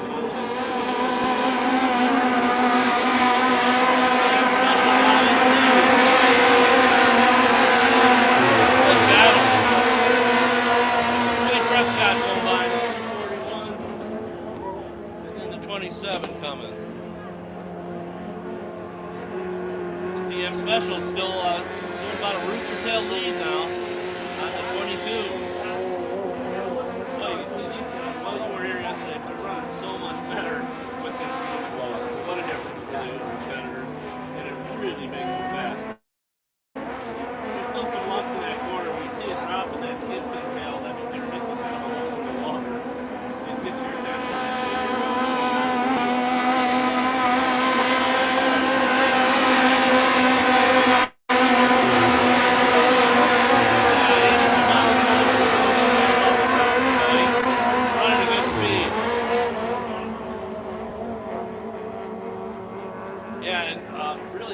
That's why he asserted himself for lane one. He wanted to get inside that 22 boat because that's the boat that won 2 heats yesterday. And looks like the TM Special, the Hayes brothers, have got something to prove. Well, there's some big holes there. He just hit it again. It should drop off when they enter turn 2 there. There's some lumps out there. And pleasure over to sit there.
Skipped up on its side and hopped a little bit.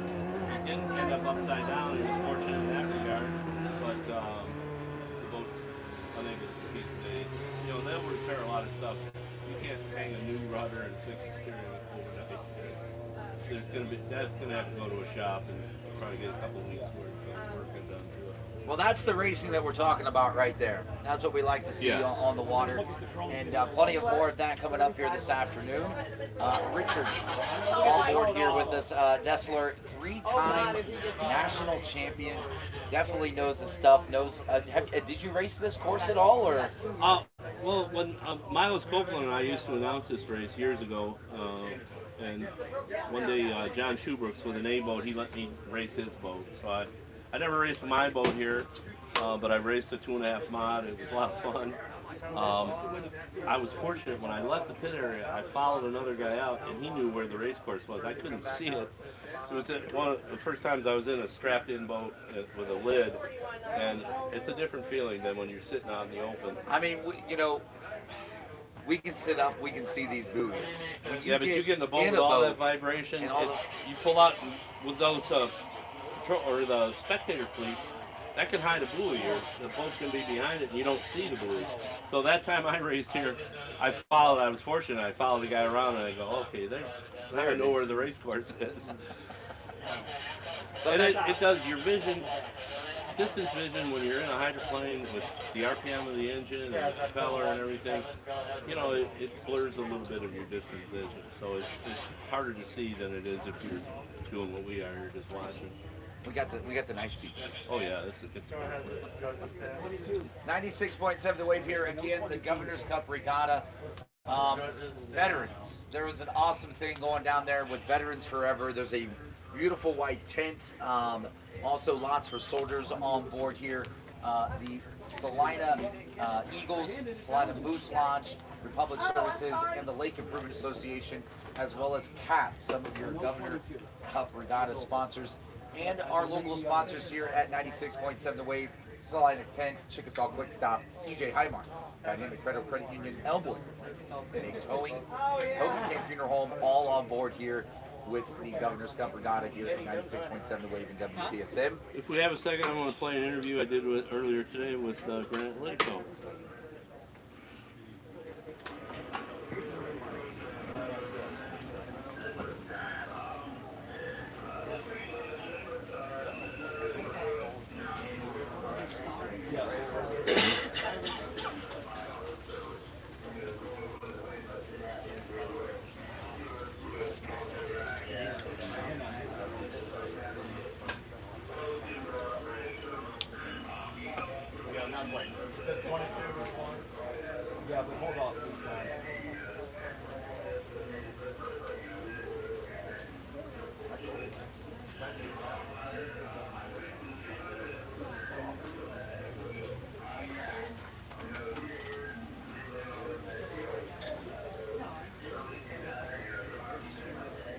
Eddie.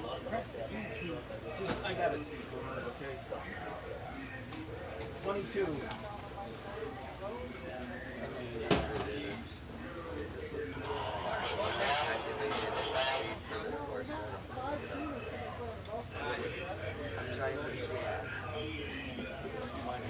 Just the 22.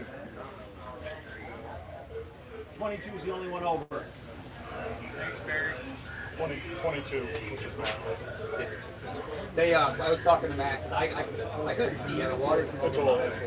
Got it. Matt said Woody came over. I didn't see any. Austin didn't feel anything. I don't think I did anything scary on that one. Oh my God, that was awesome. 81.1. Little. When you hit the Kyle. The first time. Kyle.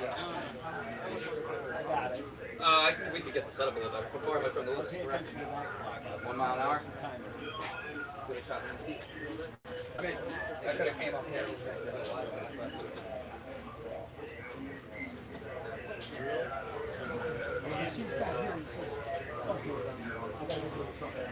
Thank you very much. All right.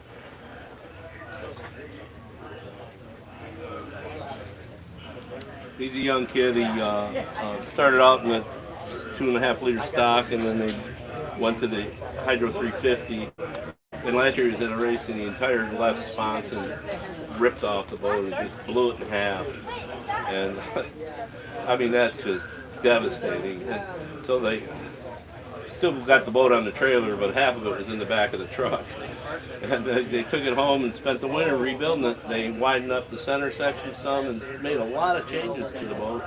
And so far, everything I've seen, they did an awesome job and have stepped it up and made it. Making those changes, is there a size parameter on how wide and how long a boat can be, or what does that look like in terms of The changing? Grand Prix things up? hydros that race in Canada, they're limited.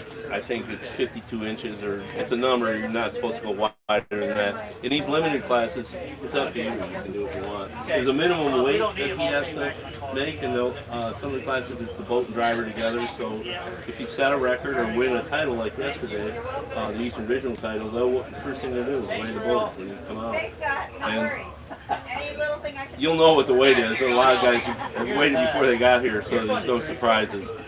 Now, do you weigh it with? I mean, gasoline doesn't weigh a bunch, but you got to weigh the boat as the boat. So you got to know your weight with you in it. You got to know it if it's all stocked up with everything is ready to go, because all those things can make a difference. Yeah, and is it a range or is it? There's a number. I'm not sure what it is. It's probably 1,200 pounds, if I had to guess. But there's a number you're not allowed to go below that.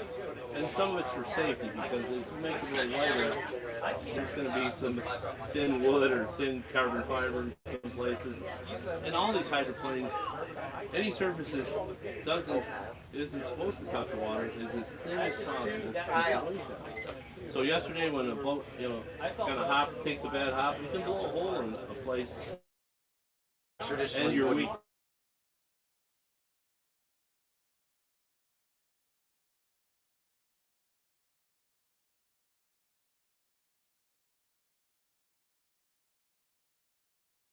Again, some of our great sponsors here for WCSM and the Governor's Cup Regatta: Maria Stein Country Fest Committee, OPAC Triple B Refinishing Collision Winners Meats, and of course over on the Regatta Cups, the Governor's Regatta Cup side, by Cub, Lakeshore Marina, Boardwalk Village, KG Home Inspection, and Wright State University Lake Campus. You're listening to 96.7 The Wave at WCSM Radio.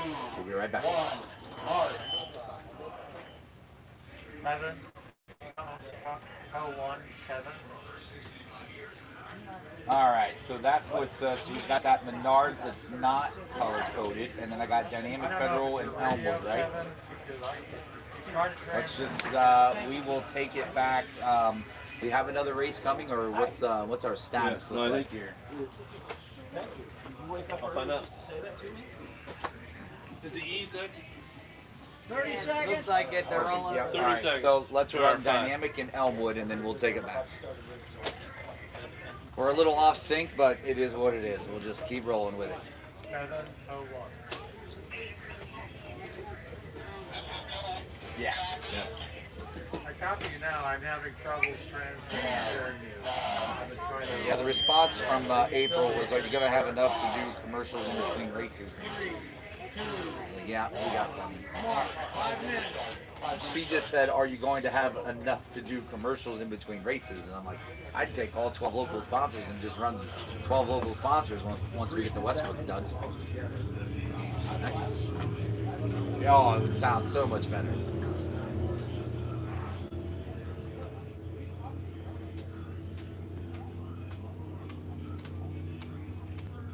Well, aren't you just a saint? 40. 8. 96.7 The Wave. We are here live on the Governor's Cup Regatta 2026. And I tell you what, this is my second time ever seeing the boats. This is the second longest I've ever sat down to see these boats race hydroplaning. Last year I saw them a little bit, but last year windy conditions here made it interesting, made it hard to race. But today, look at that water. That is, you don't want it completely calm like a mill pond, because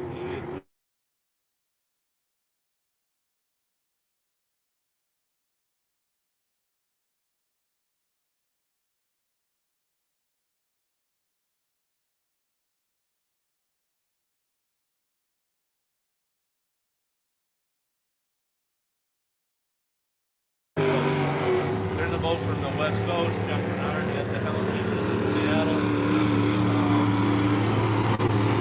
There's yesterday's winner, the 600 going by, but a couple boats broke in front of him, and I got an interview with him a while later, and he says, well, sometimes it doesn't hurt to be a little lucky. And yesterday, this 300 boat that's going by right now, the Pennzoil, owned by Ray Lynn, it's a wicked fast boat. And yesterday during the 5-minute period, I predicted that he would win, and he did. Grant Liddicoat, the qualifier. And then he had trouble in the final. Grant Liddicoat had trouble in the final, so Joe Les took the win. You never make an apology for a win, no matter how it happens. No, you know, because if you didn't do it, there's somebody right behind you that will plug that out. So they have a 30-second mark for that score up buoy, but we're still 2.5 minutes. We're talking about we started on a 5-minute period. They're about to leave the dock on the side. Then you go out and warm up your engine, get the oil up to temperature, maybe make a couple timing runs so that you've got a reference point that you'd like to hit in the final minute. And you get used. If you made a prop change or any change to the boat, this is when you find out that it worked or it sucked. It didn't work. Cross our fingers and you can see that boat's a rocket. It's a record holder. It's a national champion hull. That's the Pennzoil boat? Yes. Owned by Ray Lynn and driven by Michael Tremblay from Valleyfield, Quebec. Drivers coming from all over the place. Oh, yeah. Seattle.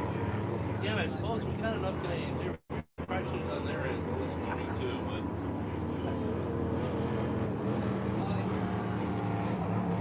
So about a minute and 30 seconds left before they start this. Water boat is kind of already timing Jeff it Bernard, out. he is talented at getting lane one no matter what boat he's driving. And you can see he's asserting himself for lane one now. Somebody could do what happened in that last season, the leapfrog, they call it, where they go by him.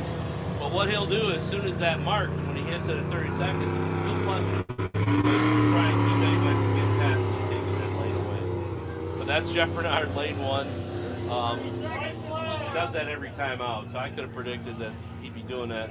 And we call this the park and start, because a race boat looks funny when it's going 5 miles an hour. I'm sorry. The unlimited hydroplanes, they had a minimum speed for a while to try and put a stop to that kind of shenanigans.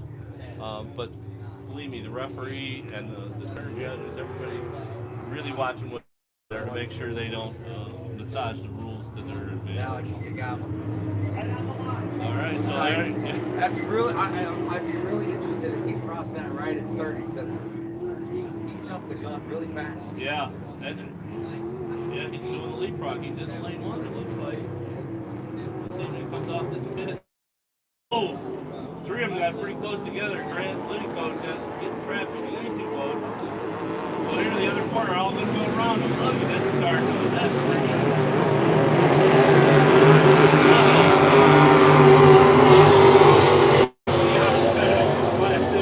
These guys don't fool around. They're friends on shore, they're enemies on the lake. Jeff Bernard's sporting a pretty good. Oh, there's Liddicoat right on his outside, going by him. We got a battle for the lead on the backstretch. Jeff Bernard's not giving up yet. He's still got his foot in it. We'll see if they hit any corner. It looks a little smoother this time by for him than in the last heat. Liddicoat's a gentleman. He'll leave plenty of room inside him so that Jeff Bernard has plenty of racing real estate there. One down, 4 to go.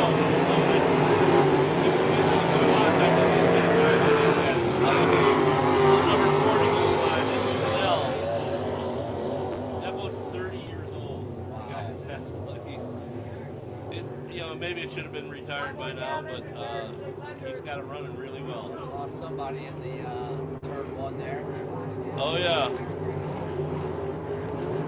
If you're not in the lead and you go through the turn, sometimes you get surprised by the other competitor's wake, and it can create some trouble for you. He looks like he's going back to the pits. They don't like seeing the wrong way.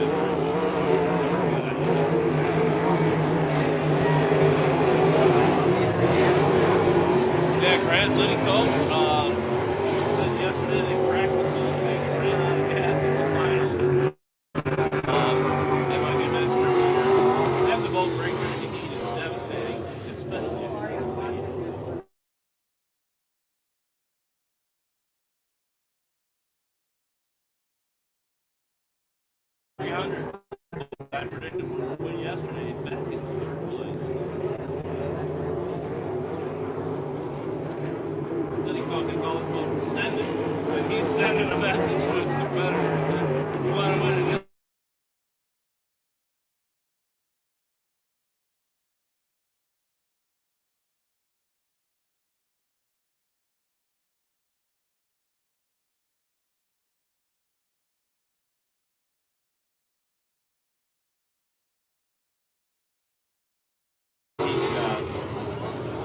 It's kind of a lonely feeling when you're in the lead. You think, God, you don't hear any other boats, you just hear yours.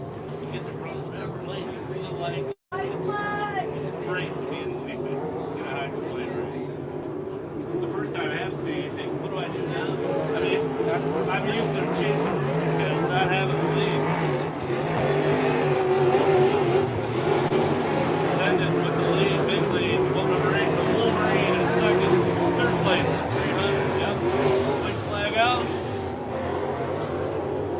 Yeah, you can tell how fast these guys tear up the lake. They don't have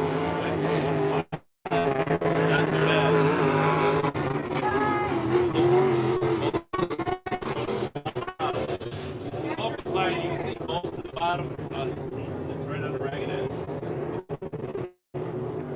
Alright, here we come. Fan plans. Grand Lake Cup. I almost called him Scott. That's his dad. He'll take that heat win. Good job. Second place is Jeff Bernard. Third place is the Pennzoil. And fourth will be the 40. What happened? Did we lose Joe Les? I think that's who we did lose. That's who went back? Yesterday's winner? Oh, that's terrible.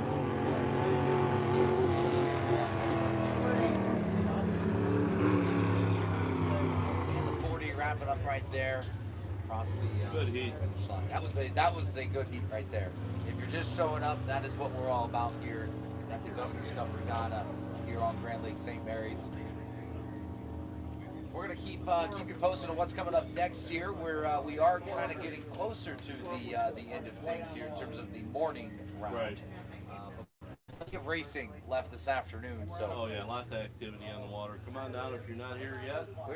We got room for you. Look at all the spectator boats over here on the turn 2 I'm jealous. here. It'd be fun to be out there. Imagine just sitting back. You've got the cooler out there. You got maybe WCSM. You're listening to the race while you're on the boat and sunshine.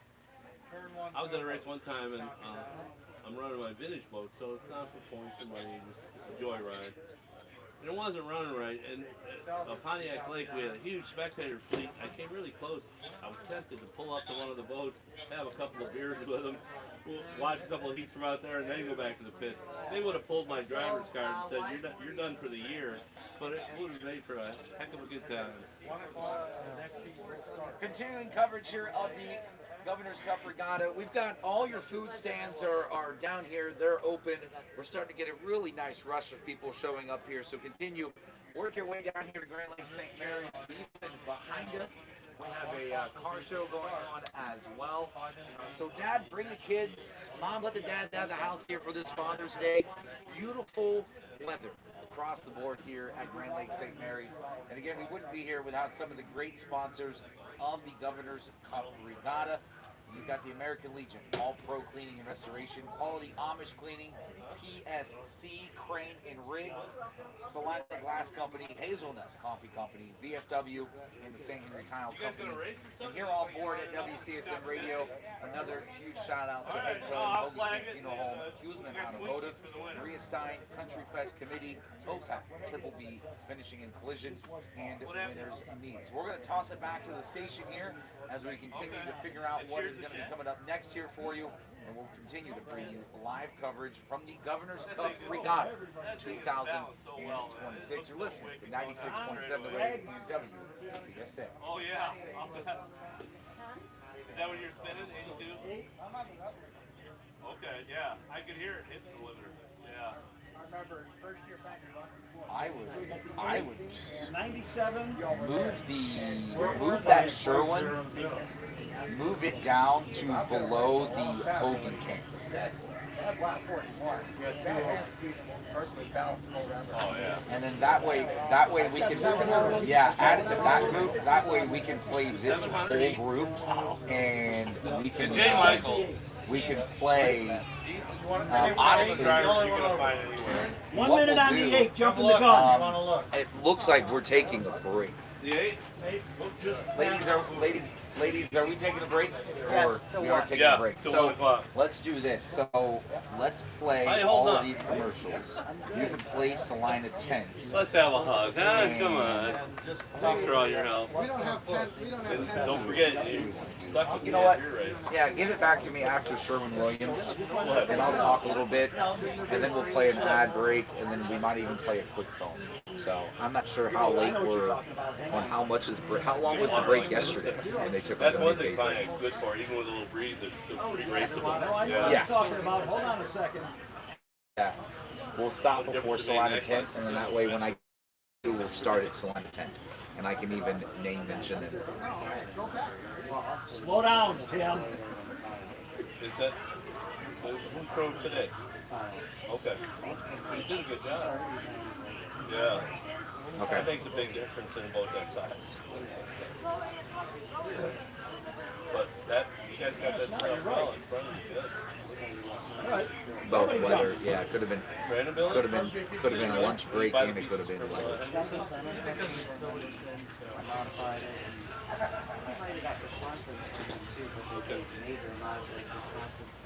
No, I know. Yeah. Did anybody just got a sound tape? What's that? Oh, you had a You H-boat? Yeah. Awesome. Yeah. Linda fucked it up. I don't know if you looked at it. I told the driver. I freaking win yesterday, and then Liddico beat him. You're on a break And he till goes, 1 o'clock. yeah, the first time I Okay. beat them on it. It feels good.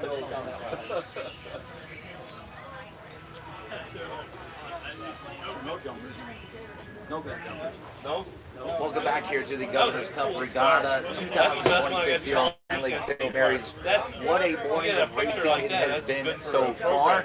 We are kind of in that great time here where we've got the tow crews and the guys that were monitoring turns 1 and turn 2. They're in here taking a short break. As soon as we'll let you know as we get back to the action. Probably going to be roughly 20-30 minutes here. We'll keep you updated on that. But nonetheless, a great example for now to kind of maybe get up from the lawn chair or wherever you are, come out, grab something to eat, and then be all ready to go for the second half of the day here at the Governor's Cup Regatta.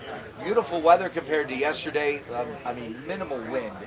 The breeze more probably like 4 or 5 miles per hour, and we've got kind of a little bit of overcast. The sun is certainly there, some high clouds, but beautiful weather. We've got boats in the background here at Grand Lake St. Mary's, watching on the backstretch and over into turn 2. We've got some boats over there towards the Salina Moose and Salina Eagles. So plenty of spots for you to find a great seat for the action up and down along the entire bank. We've got a car show here as well. I see some old pickup trucks and some cars back behind us to our left as you work your way down the street side, and then of course all the different concessions and food drinks, and also the white tent that sits there on the pier. We've got the Veterans Forever and Lots for Soldiers. Got a section out there as well available for them, and just overall great atmosphere for you to enjoy the Governor's Cup in this entire filled up here for us. Richard Dessler has been on air with us covering the races. As much as I would like to know, I know a handful of things about boats, Richard. Unfortunately, I don't know a whole bunch about the boats, and it's nice to have you on board to talk a little bit about them. Well, I really appreciate your help in the WCSM affiliation. What a great way. And to me, the real winners are those spectator boats. A lot of times you're at a race, they don't know what's going on, but here they tune into your station and At least get an idea. Whether they like it or not. But ideal conditions, and my hat's off to this site. As you know, I wasn't scheduled to be here. Their first pick was Jeff Eiler. He's a talented announcer. He does a lot of events, and I'm sure he'll be back next year. If everything goes well with mine. It's you know, take care of his mom. So that's kind of a full-time job by itself. And then if she's having problems, he had to cancel at the last minute. And we got Scott Anderson running around here somewhere as well. He's also a big part of this. Yeah, he's the one that called me and said, "Do you want to announce our event?" And, no, probably not. I said, let me think about it and I'll call you back tomorrow. After I gave it a lot of thought about Jeff and what he's going to do, I just thought, well, yeah, I'll step up. I brought my vintage boat here, and the mission originally was to just come down, put the vintage boat here once, and then go home. And we had problems with the vintage boat yesterday, so it's not going to be in the water today, but nobody's worried about my stuff. And I'm glad I could help.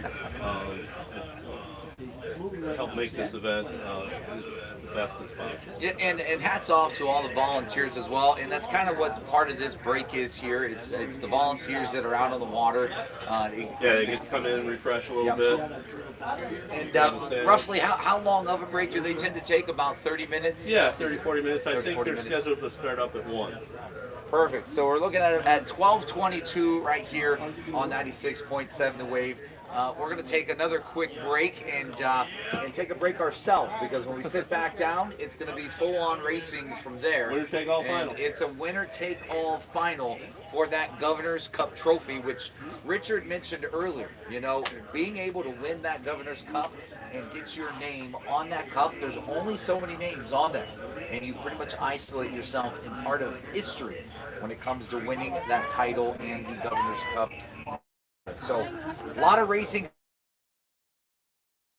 Right now is the perfect time to work your way down here in Grand Lake St. Mary's, North and South Shore Drive. We've got all the concessions open. We've got a car show.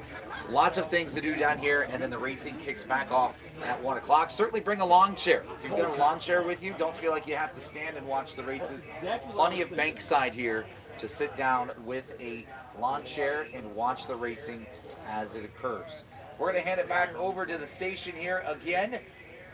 Governor's Cup Regatta brought to you by a handful of local great companies and partners: Salina Tent, Chickasaw Quick Stop, CJ Highmarks, Dynamic Federal Credit Union, and Elmwood Assisted Living. We're going to hand it back over to the station. You're listening to 96.7 The Wave and WCSM Radio.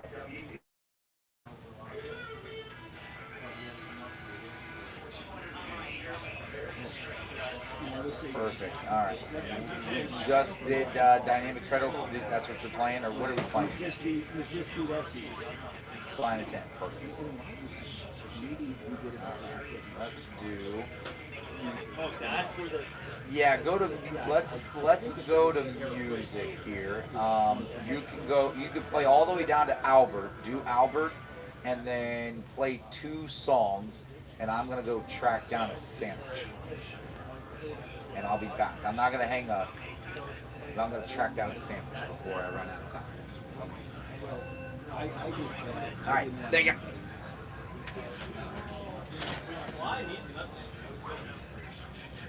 So half an hour before it starts? 1 o'clock. Okay. How long do you have? 96.7. Yep. Ah, yeah, that. Yeah. Go to 96.7. My son wanted to let us on our 5 minutes will be at 5:01. 5 minute.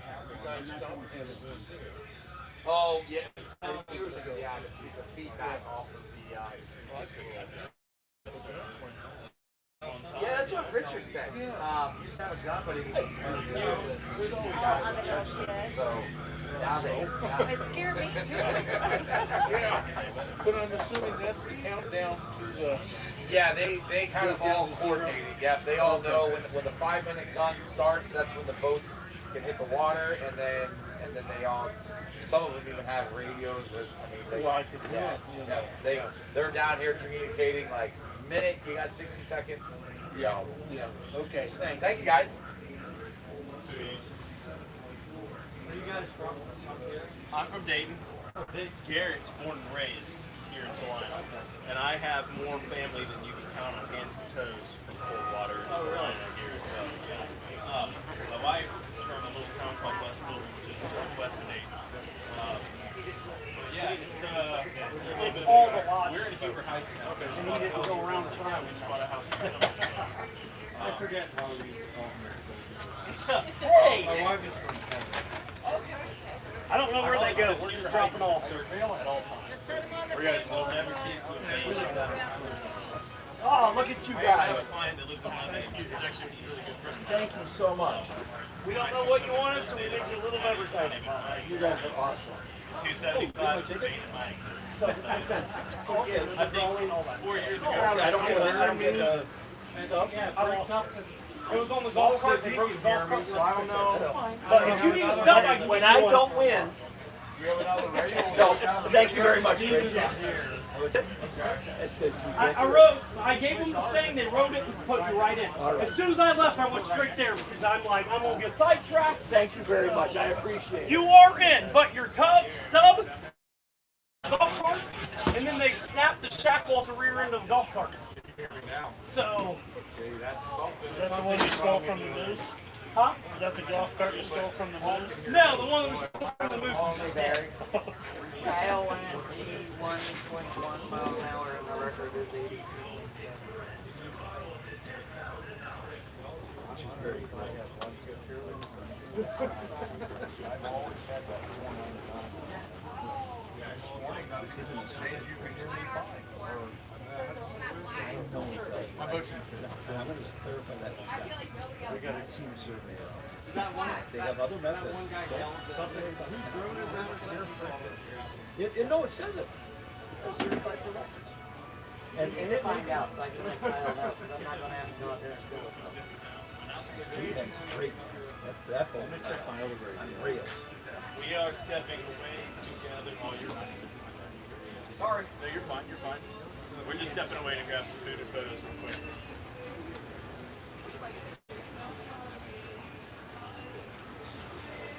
Yeah, that's the one. This is what we had yesterday. And they switched them on to this one. Something about This is the other year. This almost tastes like chili. Okay. Good job.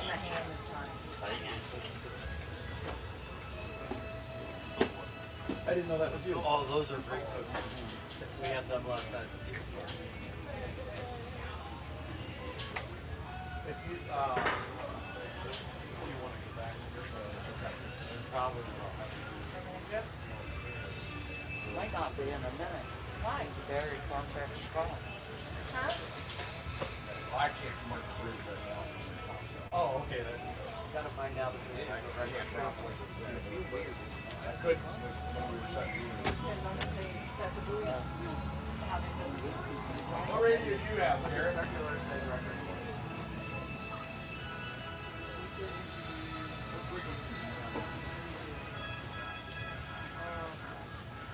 Steve's almost back. He has the old. There he is. Hi. Two things. First of all, Fred just delivered one, so thank you very much. Arthur's good. Secondly, this course is certified for radio, right? Okay, perfect. Thank you very much. That's what you need to confirm. My son was No. Nope. Nope.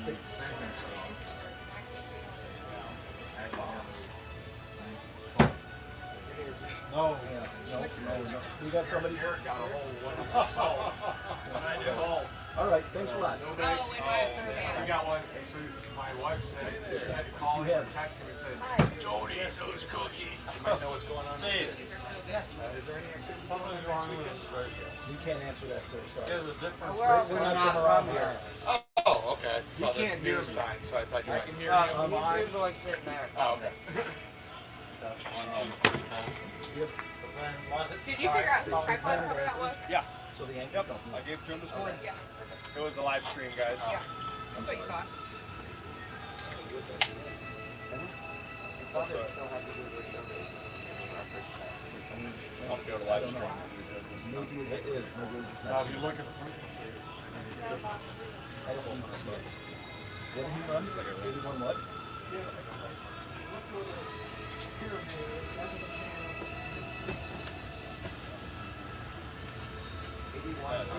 And what is it? 82.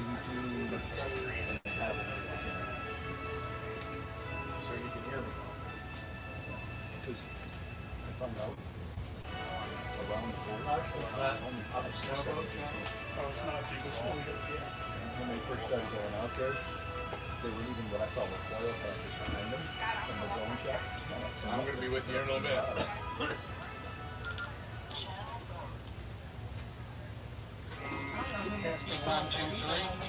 Yep. Good. Good. Thank you. We need our #1 drug operator. At Decatur, Saturday morning, and it was surveyed again Sunday morning. To continue the records. Carol Brew. When they did it the last year, right? Daryl. Rowe. No. Have you met with him? That was a... I haven't. I don't think. I went to college with Rowe, Gerald Rowe. And she was a civil engineer. We're out of here. And a dead ringer. That last heat at the time. It was. When they were all lined up at one point. Hugh Hefner's girlfriend. She was playing that every year in the 70s. And if that's her, I'm going to be real happy. Of course, it's been 50 years. Thank you, Kevin. Thank you. So you learn a lot? One thing that I is, why am I doing this? Yeah.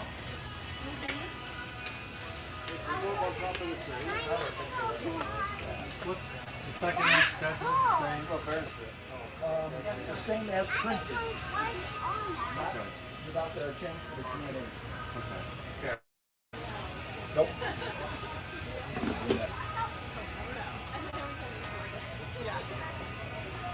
And we're having. She did it for $500 donation to some civil engineering professionals to like give scholarships. $500 for the whole.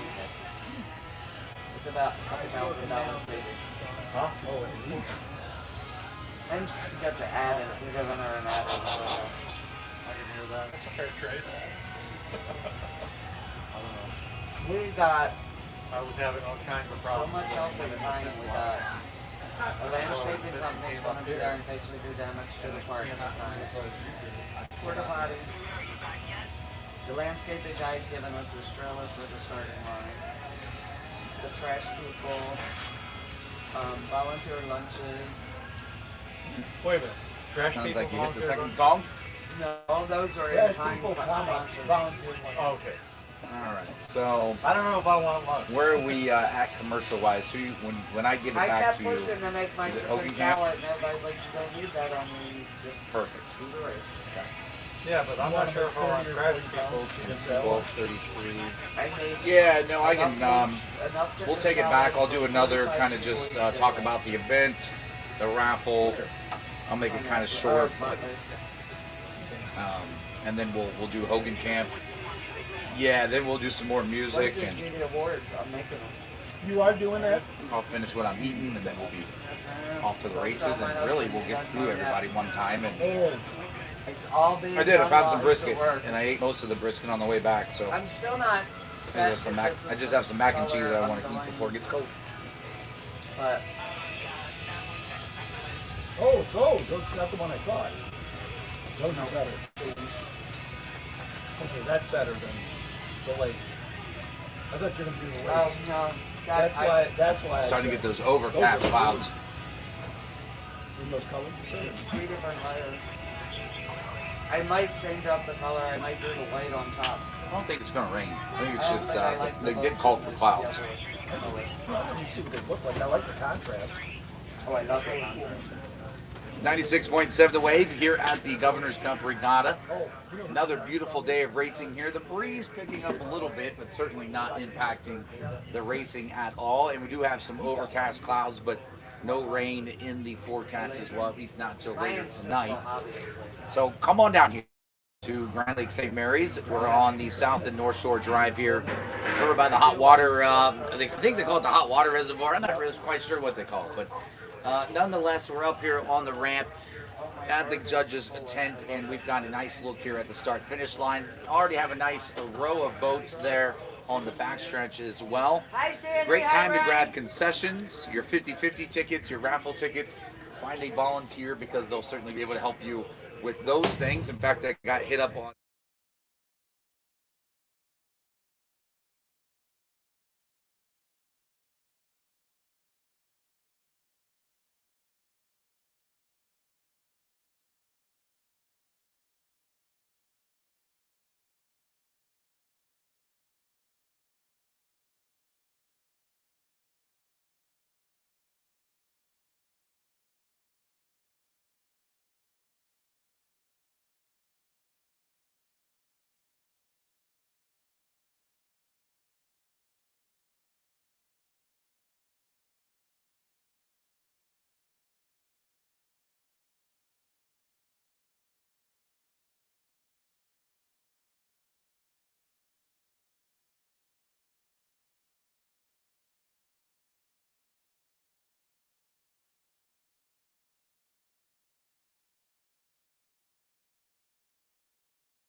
And a lot of guys say that.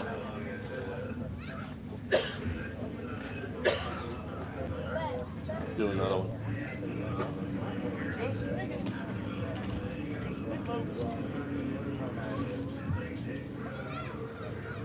Nine, 57, 4.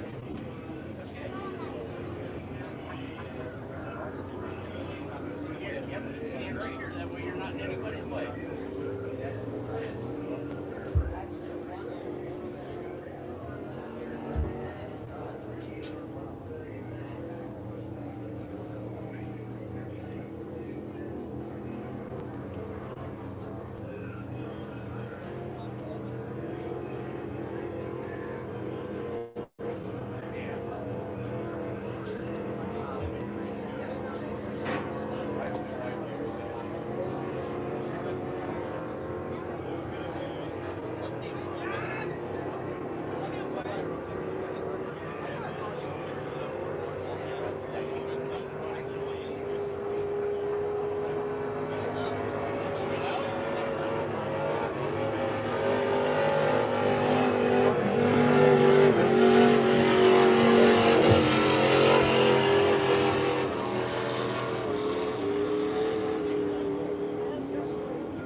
Oh, well, thank you.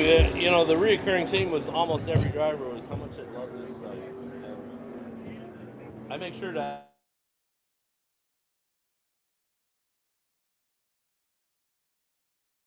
all the money they like to come here, they want to come back next year, money permitting, and I'm sure this committee did such a great job this year.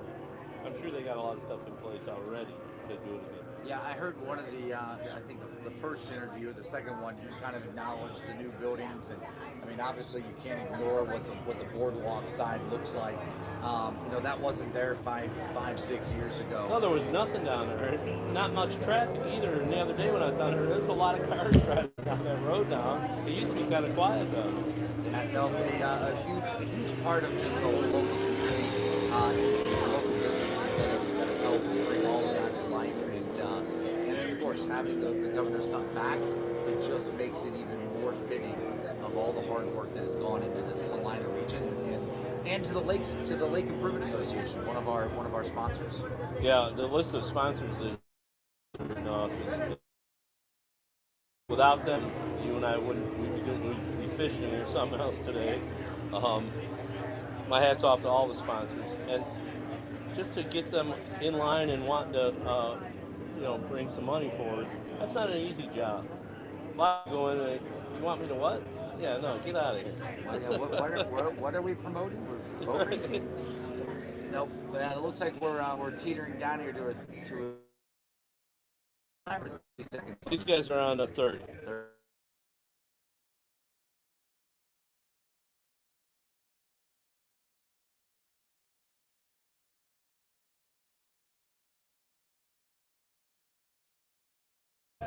Two more guys out here. We've got 4 boats, which is better because earlier it was just 2.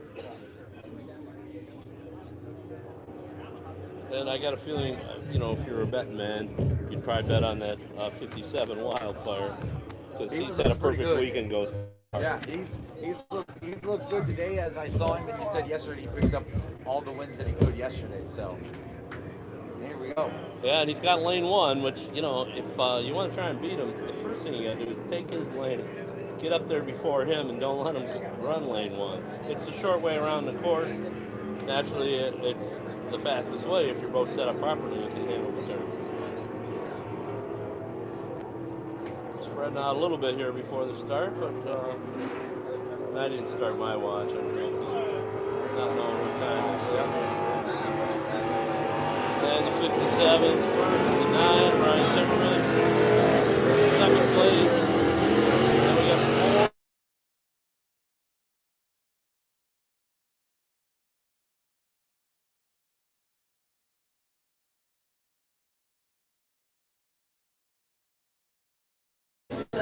race on itself here. Our first two guys and our third and fourth guys might battle each other out here. Battle for the lead and a good battle for third. Right here. Yeah. I didn't think anybody was going to pass the 57 today. Yeah, I don't. They may be putting on a little bit of a show, but it's a good idea. The fans love it, and it just sounds cool when you got two boats next to each other. It's that much more noise going by.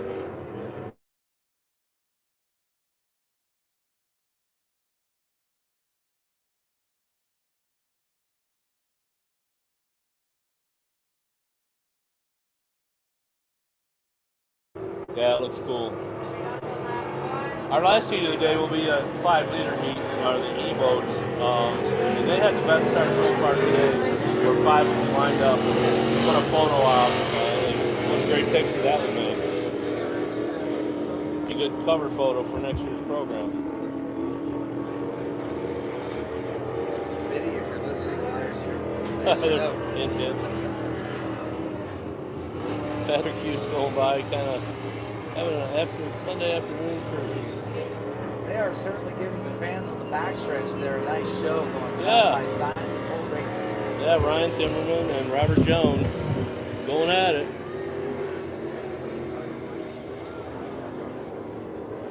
Got some strange clouds that showed up here. We had nothing but sun for a while.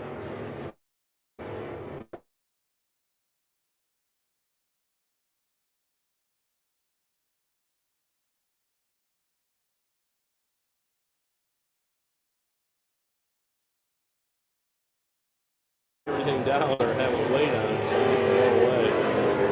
57 still in the lead, number 9 in second place.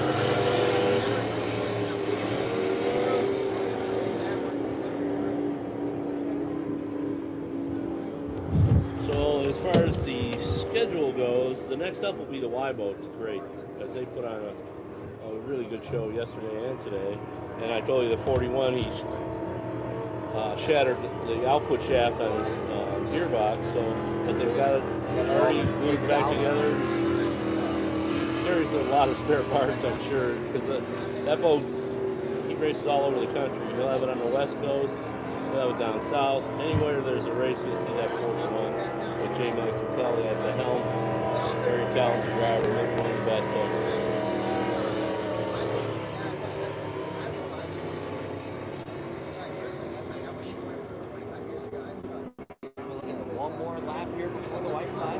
Yeah, I think so. I'll be honest, I haven't kept a good count here.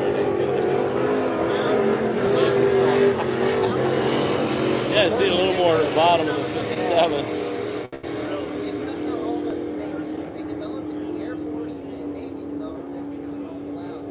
Well, how hooked are you? Do you like it?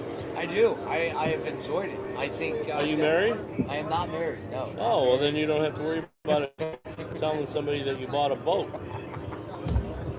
You know, it's the first thing of racing for me, at least locally, was dirt track racing around here is pretty big. And, but adrenaline, like I wouldn't mind it. It would be something to kind of get in the boat and just be able to go. I've done a jet ski and 50, 60 mile an hour in a jet ski, and I'm like, okay, that's a pretty good speed sensation. Yeah, those things are fast. We're doing pretty good there.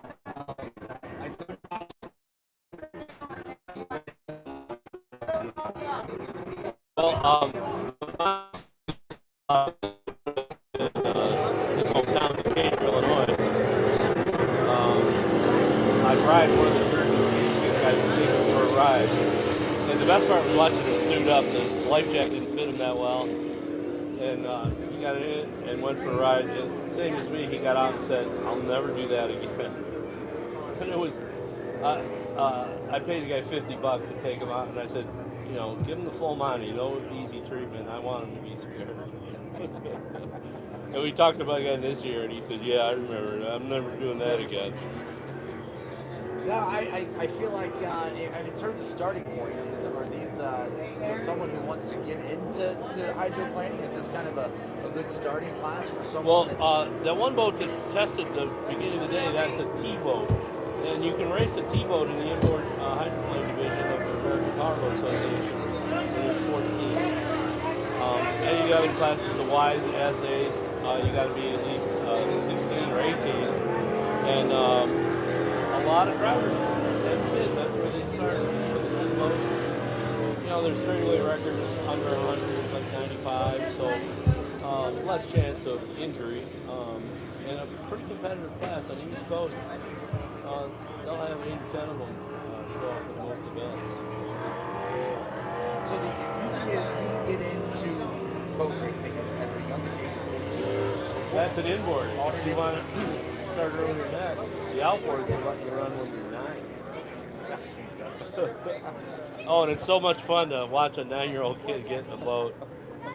One of the drivers here, Jeff Bernard, when he was 9, he raced an outboard at one of our inboard events and exhibition runs, and he did a phenomenal job. He ran right on the buoy line. You could tell there was a lot of potential there for a driver.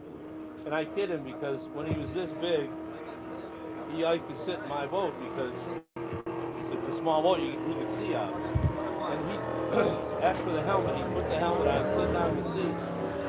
And in one race, me and my girlfriend are eating lunch on the back of the trailer, sitting there, and I noticed the rudder moving. He ran like an imaginary race. And you'd see it turn, you know, all the way left in the turns, and then a little right rudder to get back into the pits. Then he'd stand up, take the helmet off. And I always kid him. I go, well, your first 50 heats were in my book, you know. And he was like 9 years old. It was so much fun to watch him. One time he came up, and his dad wasn't a real vocal guy. He didn't talk a lot. And Jeff was kind of trying to follow in his footsteps. And he's standing next to my boat. I know he wanted to get in it, but he's just standing there. And I go, Jeff, you know, if you don't talk to me, you're not getting in the boat. Hey, look at that barge over there on the other side of the river. Right away. Just want to get in the boat. Oh, yeah. He spent a lot of time sitting in the cockpit of my Jones hydroplane. And how long has Jeff been, has he been racing now? Oh, yeah, he's here. He's running a 5-liter. He also runs an unlimited hydroplane. He's supposed to drive the 12 this year. They didn't have it at the test session, but he's been working on the boat, and they're getting it prepared. And then we've got a race coming up in 2 weeks in Madison, Indiana. Yeah, so Madison, Indiana, I've heard some chatter about that, where, you know, the guys they showed up yesterday to kind of just, you know, they had a chance to tune something, take a look at it. They were here, they got to run. What Madison? Sounds like it's going to be the 4th of July weekend. It is every year. It's 4th of July. The town actually owns the boat. The city of Madison owns that unlimited hydroplane, which is very unique in motorsports. I can't think of a Formula One car, an Indy car, or a NASCAR that's owned by a city. You know, you got 30,000 Bosons or whatever the population is there, but that town gets lit up for the event. There's a bluff up above the river that's solid concessions, just like we got here. All kinds of concessions, and they do a parade on Friday night. And I joke with somebody, I go, you know, if you want to rob a bank in Madison, you do it on Friday night because nobody would see you do it. And the whole town gets lined up on Main Street, and the boats go by and they throw candy to the kids, and it's like a real carnival atmosphere. It's a unique event, and if you like hydroplane racing, put it on your bucket list. You should go there at least once. You won't believe the show they put on that Ohio River. Nonetheless, though, more action coming up here on the Grand Lake St. Mary's, the Governor's Cup Regatta, as we work through some of the afternoon classes and races here. Coming up, I think, what was it, the Y boats. The Y boats are coming up next year. Yesterday, when Kevin was here, I told him, you know, I'm not sure all those boats out there will know that we're broadcasting on WCSM. I said, next year you guys should get a crop dusting plane and put a sign behind it. Tune in to WCSM.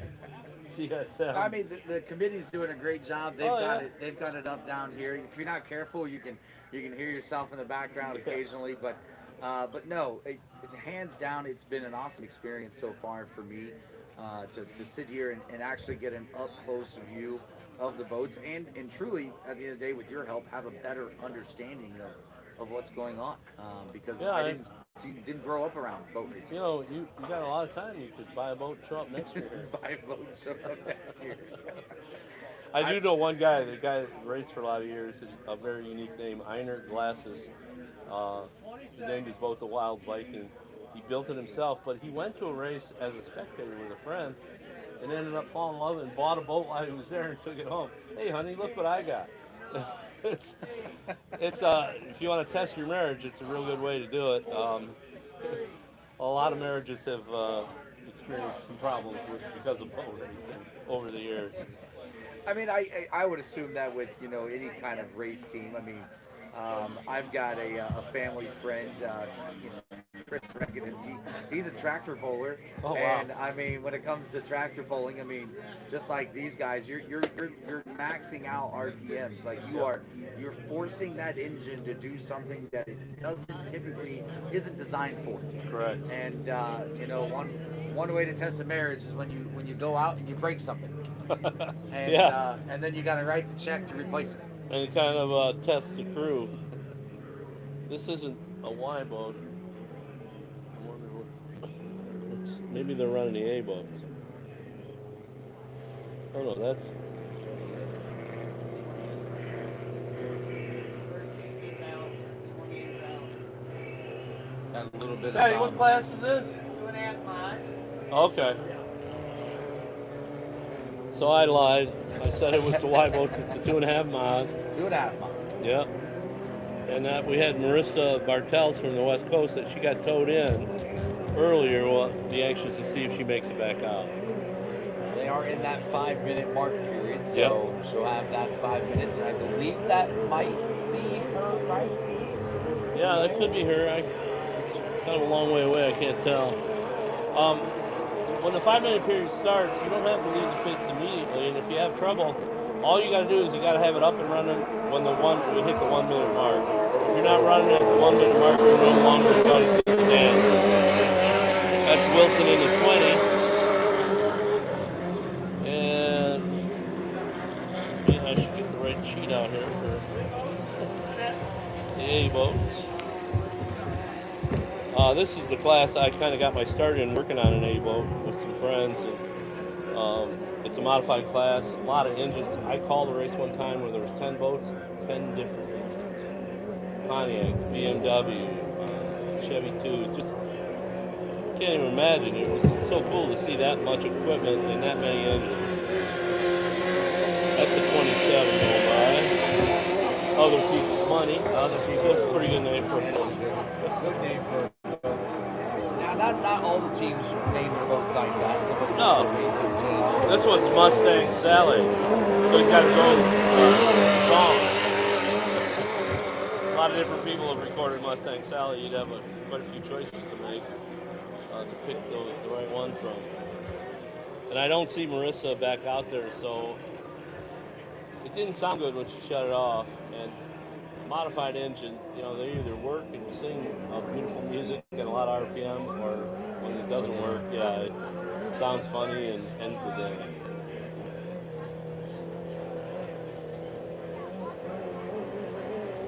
He's not quite up to full RPM speed there. Yeah, that's Mike Taylor. There is. Looks like,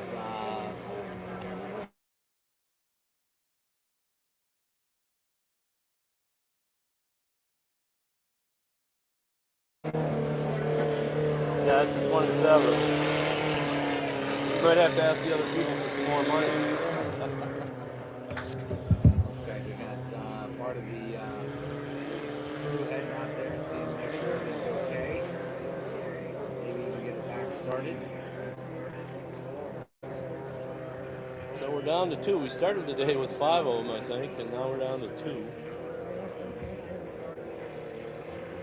That's just the way how the cookie crumbles sometimes. Oh yeah. I mean, when you're dealing with the engines and the boats. Well, you're stressing all the equipment to the limit. Sometimes it doesn't like the idea.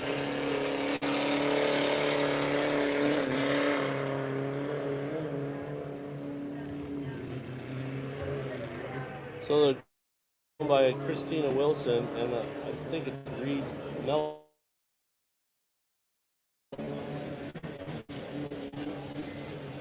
And you know, if we had our way, these two would put on a little bit of a show, but I'm not sure we're going to get our way. Uh-oh. Oh, he's got the lid up. We're down to 1. Down to 1 boat. Who won the 2.5 mile? The only guy still The running. only guy Yeah. still running. And actually, you know, 3 of these boats are 2.5 stocks, but they're acting like a 2.5 mod when they don't make it to the start. The modified engines, just like that 41 broke earlier, you're taxing all the equipment right to the maximum limits, and sometimes something doesn't like the idea. So he's going to be able to go home and say, I won the 2.5 mod. Really, who'd you beat? Well, there's nobody else out there. But a win's a win. That's right. You don't never make an excuse for a win. Yeah, they're hard to come by, and you want to share with each one of them. There's his start. Now, I'm going to predict that they won't run him 5 laps. This is by himself. He better be paying attention because he'll get the white early. Run a couple laps and, yeah. And call it a day. Keep the boat running. Have fun with that, Don. That's like the line. Actually, I talked earlier in the interview, seeing how he's by himself. Yeah.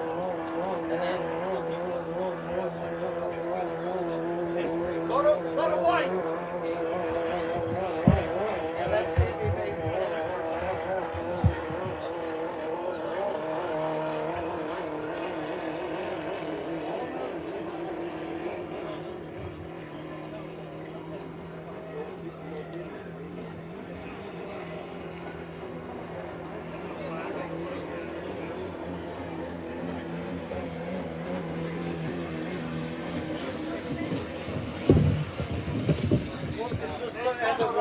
Go to checker when he comes back around. He's getting checkered this time. Huh?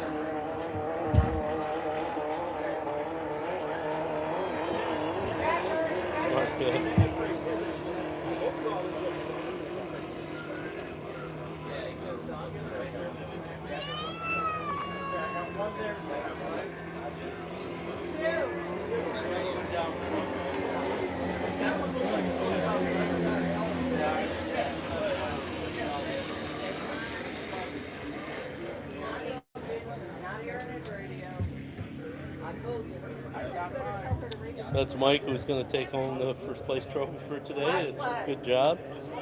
And they're ready. They got the. Oh, they gave him the checkered already. Yeah, He's doing a checkered. And it's a victory lap. He's waving to the girls and trying to look cool. I think he's got some family in the race team off here to the side of the Sure. tent, so by all means, you deserve it. You got the boat out in the water, and They kept it running. He's excited to be here, excited to for return next year, and highlight it again. The boardwalk over there, just the atmosphere that they had. I was over there Thursday night and Friday, and on Friday there's definitely some race teams taking advantage of the Friday night activities over the boardwalk. These guys are really going to be having themselves during the race, but afterwards they're also real good at taking care of themselves and having some fun. And this is such a great site. And everybody, almost everybody I talked to mentioned that boardwalk and what's going on over there. So if I I might have to rent one of those houses. Yeah,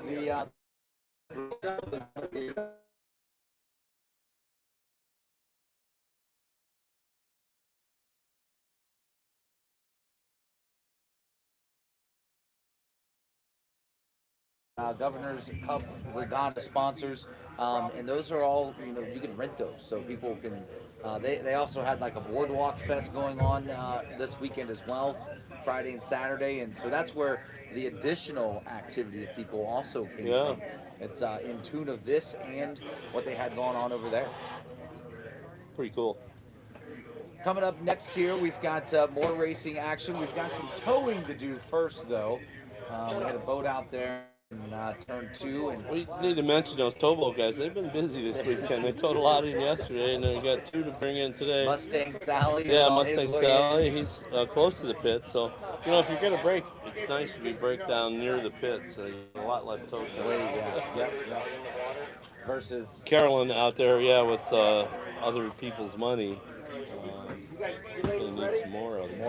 More other people's money coming on that one. Not a good thing to get towed, but the good thing is they are safe, so no accidents, and that's all you can ask for when it comes to boat racing. We haven't mentioned them, but there's a safety team here. They're called Box 21. They're from Ohio, and they do all the inboard events in Region 6, which is Michigan and Ohio.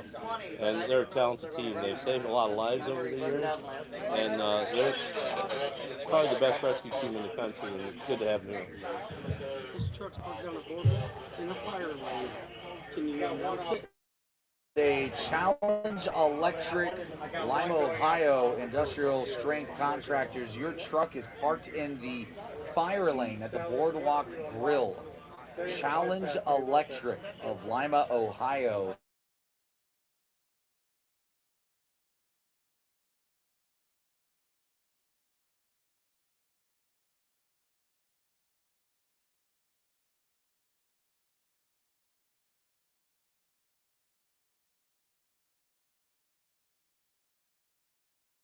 No, and nobody wants that. They, you know, I think even WCSM, we've got Hague Towing on board as a sponsor. You don't need to make that call to Hague to go get your truck back.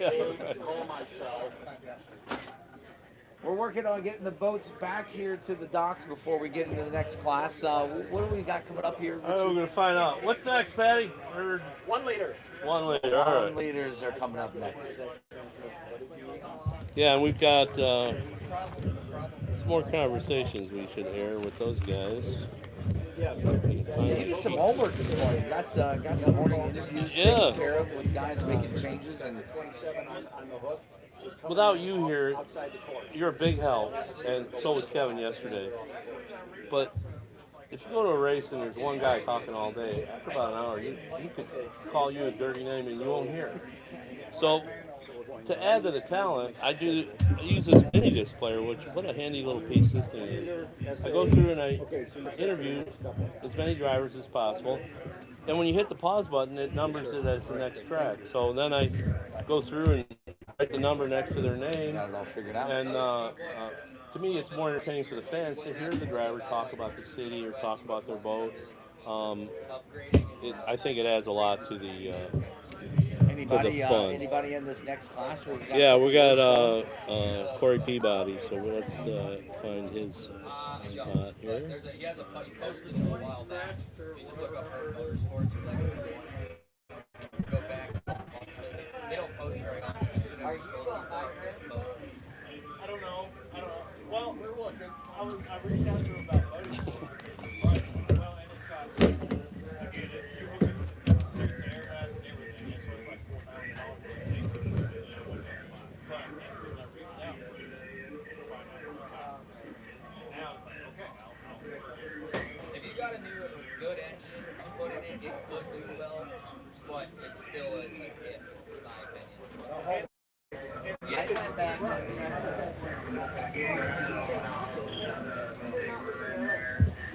Yes. Yeah, when I did some research, it's like this is like the most that's the reason I reached out. You find you're more likely to see that boat on tail couple of cars on Sunday. I would try to rule in. Like ideally, like I'm gonna say and stuff, ideally a 2.5 meter, like somebody getting out of the sport, get like 100 meter player, getting qualified, and then switch over to because they're shoving 4 motors on a reason. I don't know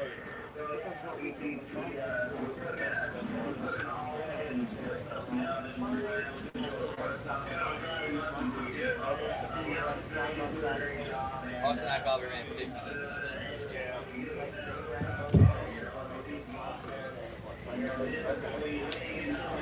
And That Hearn boat, like it's not gonna run with us or like Eddie or any of those guys, but it will compete. Like that boat was very fast. What about if it If it goes to a Honda, you could go win. But we're seeing with all the Hondas, like anybody can win with the Honda. Like the Chrysler's, if Chrysler wasn't in there, different.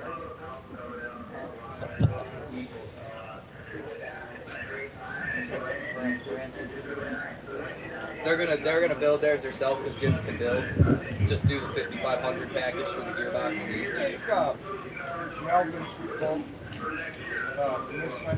That's so cool. That is really cool. I've never done that. I've been events all over the country, and I was never smart enough to think, yeah, I'll be back next year, and I want that good room right there. There's Carolyn getting towed in. Nobody likes that. Good views. This is not where you want to cross. Give her a wave, the folks. line, She tried her best out there. Yeah, you could give her a nice wave. She gave it a run. Yeah, and like I said earlier, the last person in this entire county you want to meet is the guy towing you in. A lot of times they're real nice people and they're friendly. Hey, you get into a little conversation with them, but you don't want to meet that guy. You don't want to get towed in. Now, our racer there, Peabody, he had mentioned they realized somebody else was driving the boat. So kind of run us down. That's how much they pay attention to each other. Because Chris Ritz is a talented driver. He's done it a long time. But they know what Chris will do or won't do on the way to the start. So as soon as they found out that kid was in there, they upped their game a little bit. And you saw he was in between them. The two boats went by him right before the entrance of the first turn.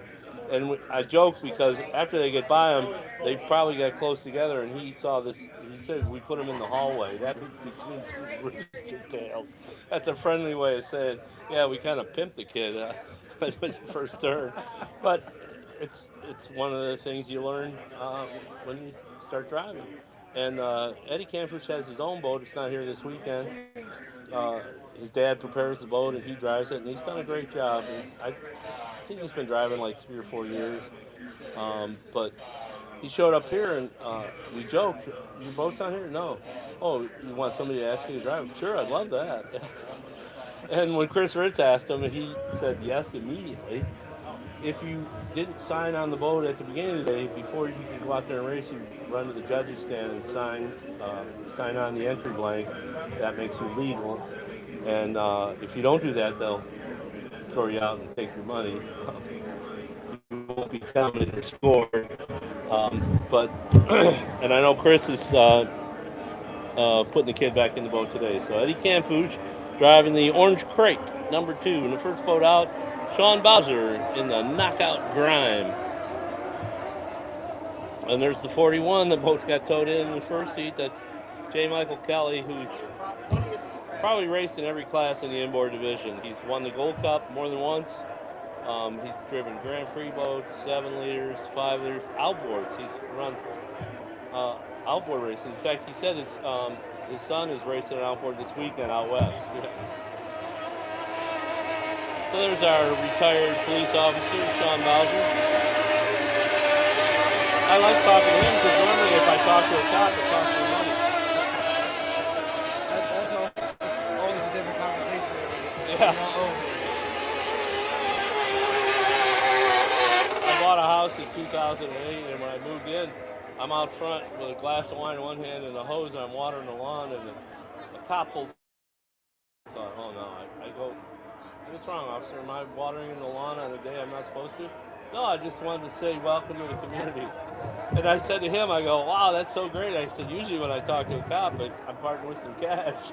So it was very nice of you to stop by and say hi. Gotta love our law enforcement, though. They work hard keeping the community safe. I couldn't do it. My hat's off to every police officer in every county, every state. It's gotten tougher for them to do it. There's a lot of people that don't like police. I had 23 points at one time when I was a youngster, so there was a time I wasn't too fond of police either. I would see why you raced boats. Probably had a need for speed. Well, yeah, I didn't figure out that you weren't supposed to hold it wide open like a race boat. Yeah, I had, it was 10 tickets, 7 of them were for speeding, so there was a pattern. But back then, you know, there was no computers and nothing happened fast. So they called me in when I had 12 points. And the guy, ex-Marine, big, his sleeves all rolled up, you know, huge muscles. And he's kind of yelling at me and telling me it was November. And he said, if you get another ticket before next March, you'll lose your license. I already had 6 more points that he didn't know about. So when I got up to leave, I said, all right, I'll see you in a couple of weeks.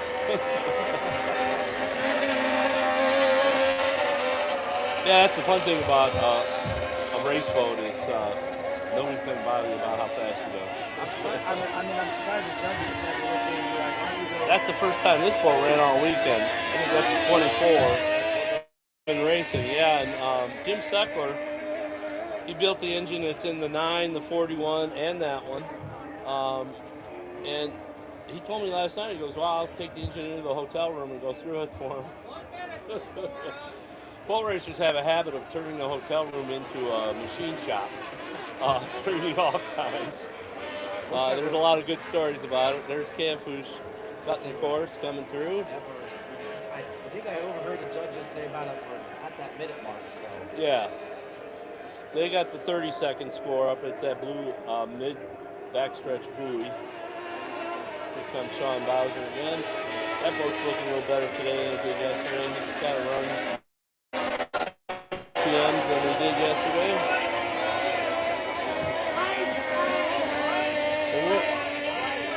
Where's Cam? Oh, there's Cam for sure. He's right behind the. So it looks like the 9 is in lane 1, the 41 probably in lane 2. Then the 2 in lane 3.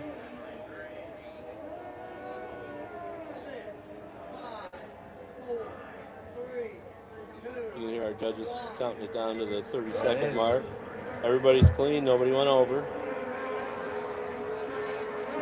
And J. Michael Kelly, when you get towed in the first heat, you go out for the final, you're mad.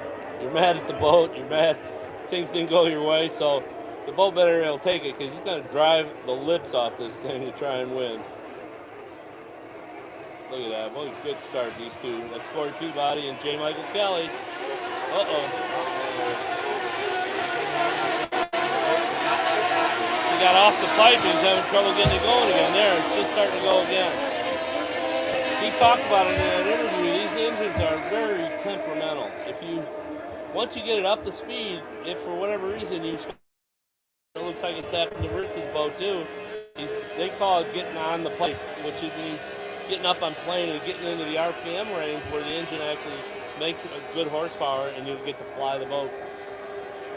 Now there's J. Michael Kelly's got it up running again, but it's a little too late.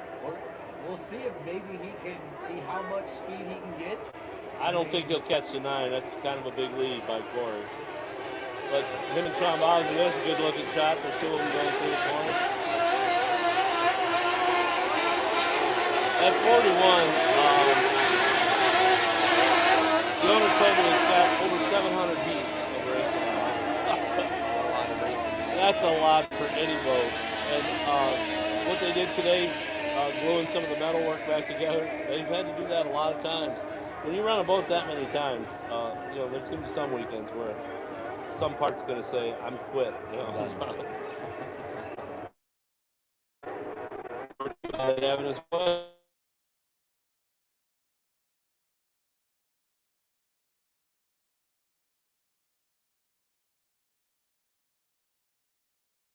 Rubber buoy as you go by it, and nothing will happen. But if you destroy or dislodge it, if it starts moving, you bought it. It's $250. One more of those boat racing expenses you may not have factored in. So David Lemon's getting a good run out of Lemon Racing at 24. That's a boat that was not out here yesterday? No, he's had trouble all weekend, so this is his first heat where he's got it running. And with Ritz having trouble, he'll be able. He's not going to get the podium, but he'll be 4th place. That's not too bad. Eddie Canfouche, I think he's heading back to the pits. Dang it. There's our leader, Corey Peabody. He's from Seattle also, so we've got some of these drivers coming a long way in the interest of speed. Oh, you gotta love the sound of those engines. So.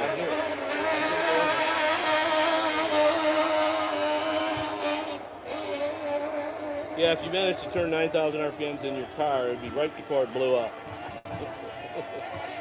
You'd scatter it.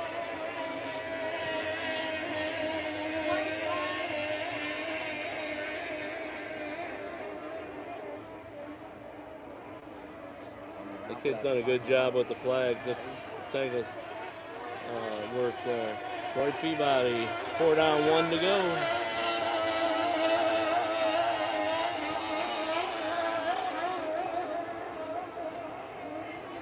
He probably noticed the 41 going south, and the last thing he would do is wait for anybody.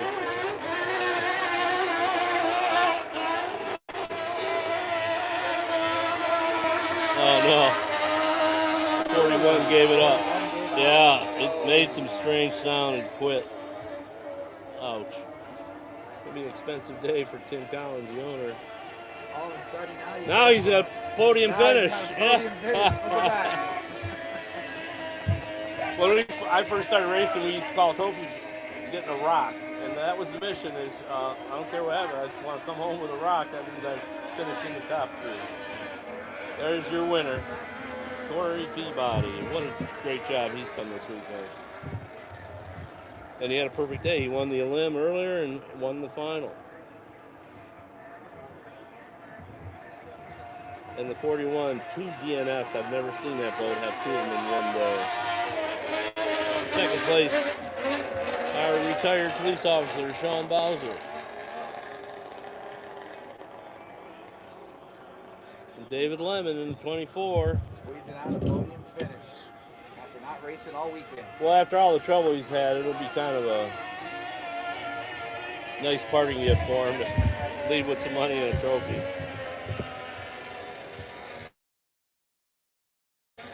Yeah, the 41 made a strange sound right as he got this first turn, and then he immediately turned right and went into the pit, so he knew it was something wrong. And he didn't make it to the pits. You can see he's sitting down there. But that's about as close to the pits as you can get and get a tow job, so that'll be a short tow. Gotcha. Well, we're going to take a quick break here again. Once again, our coverage brought to you by, here on the Governor's Cup Regatta side, Veterans Forever, the Salina Eagles, Salina Moose Lodge, Republic Service, LIA, CAP, St. Mary's Foundry, Lakeside Hideout, and Lots for Soldiers there on the Governor's Cup Regatta side. And here on 96.7 The Wave, some of our great partners, Salina 10, Chickasaw Quick Stop, CJ Highmarks, Dynamic Federal Credit Union, Elmwood Assisted Living, and Hague Towing. You're listening to live coverage of the Governor's Cup Regatta action here on Grand Lake St. Mary's. We'll be right back here on 96.7 The Wave.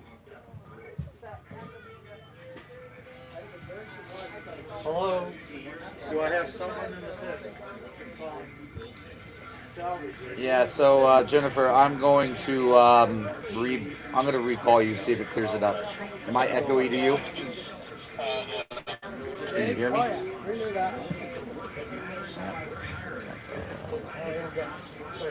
Something's wrong with it. I can't hear you. Check 1 2 2 2. Turn 2. Check 1 2.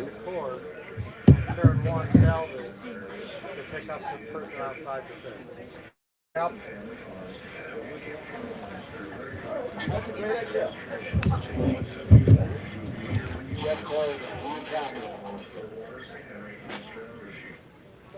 Damn, look at 2 hours and 53 minutes. No issues. 1 minute penalty on the 5-9, jump the gun. 5-9. 9. Count to 9. One less than 10. Say 10 minus 1. 10 minus 1. Yeah, give me a second. Looks like I lost Bluetooth connection. Give me 1 second here. Yeah, that's what happened. Yeah. As soon as if that happens anytime, just hang up so I see that you hang up, because with these boats running, 1, I can't hear it, and Two, I won't see it until I look down at my phone. So if it gets wonky or it doesn't clear up, just disconnect. So let me see if I can pick you up. Can you hear me? Alright, I'm gonna give me a second here. I'm gonna just try this again. That's why we made parade.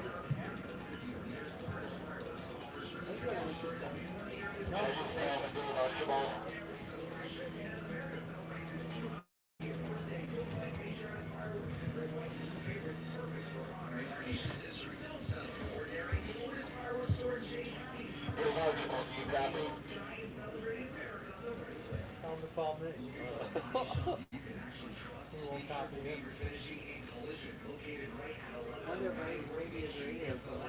They stick you with operating the camera? I can't get my turn up. Julian? I've been calling Julian, okay. all my the judges mandate. That's nice of you to help. When you're stuck at home and you can't go to the race, this is priceless. This is really cool to watch. Yeah.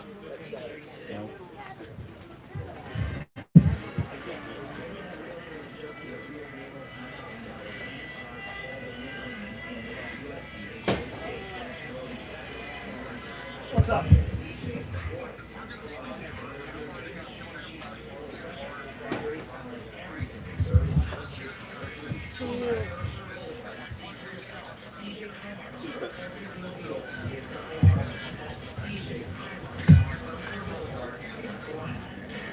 Depends on what time it is.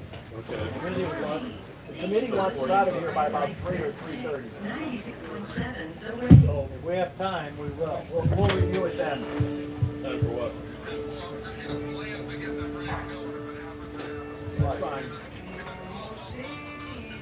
Sure. All right. Yep, bye.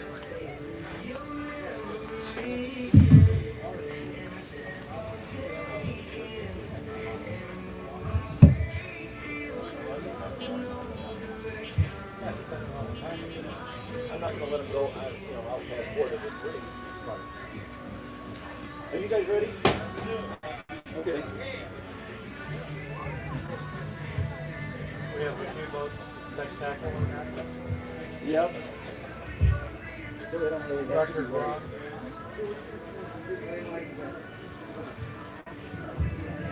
I like the idea, but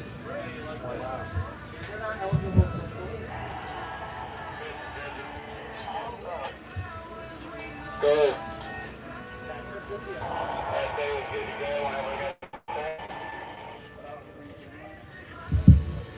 Go. We have the boat until the weather. we good? Yep. You guys ready? You ready?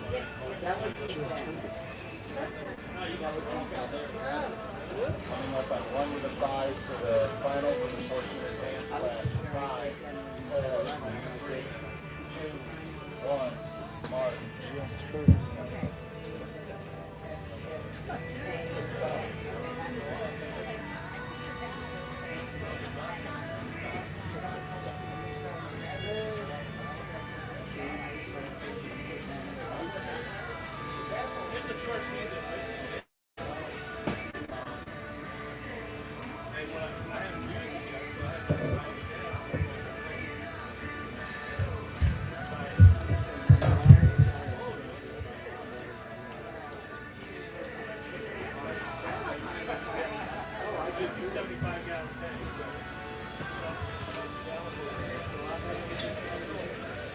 Is that one actually yours?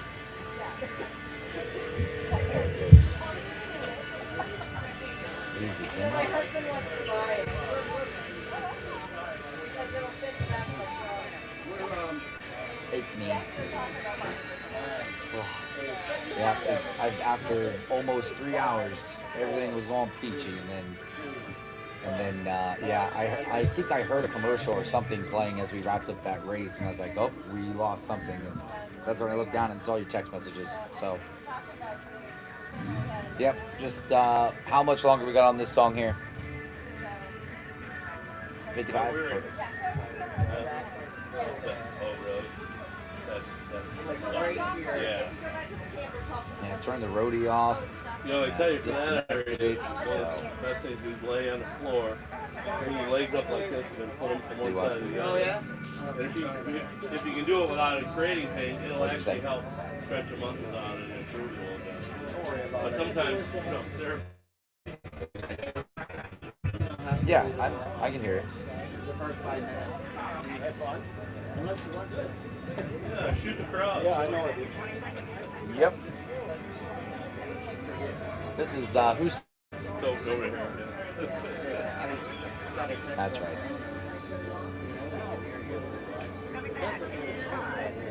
Well, there was a little bit of breeze when we started up.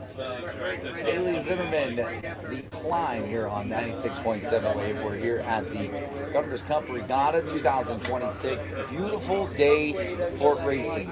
We are right in the middle of the afternoon shift here of racing, where we're figuring out who's going to be our champion here for the Governor's Cup Regatta. We've got nice stretch of boats along that whole back half there as well. Nice audience back there to see all those boats out here today. A couple jet skiers as well that I see out there. And just a beautiful afternoon for some racing. I'm kidding. We've got a 5-minute warm-up period underway here. We'll get Richard will come back on here in a second and fill us in on what session and what kind of boats we have coming up here. Well, we're back to the SAAs here. Running and then... So we have these guys, the National Mod GNH, the S-Class, and then we'll end up the day with the 5 liters E-boats. And so far they put on the best show today for us with that start where 5 of them lined up. I love to see that. It's so cool. I think that's where the racing fan in me definitely comes out on that. Sure. Because you as a race fan, you like to see that side-by-side action. Oh, yeah. Obviously, distance, you need that distance in the knee. Nonetheless, though, super fun. Waving the crowd there a little bit. And that 57, he's got a nice boat. It's set up well. Nobody's been able to touch him so far. Looks like we have 2 out here, or maybe get 2 a couple so far. more. Yeah, I don't. That might be all of them.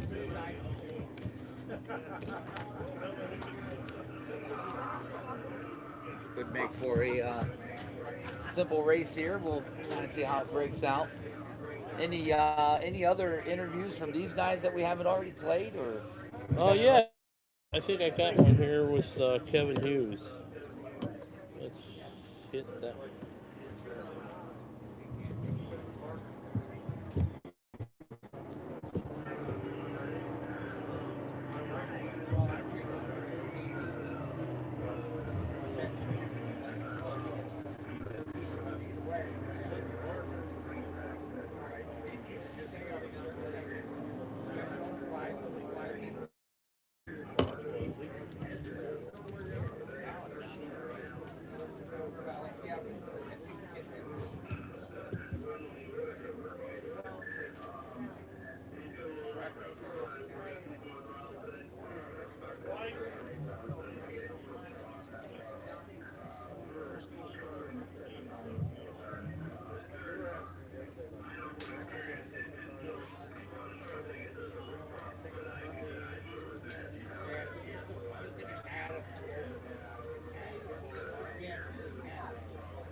White flag's out, so we're in our final minute of our warm-up period.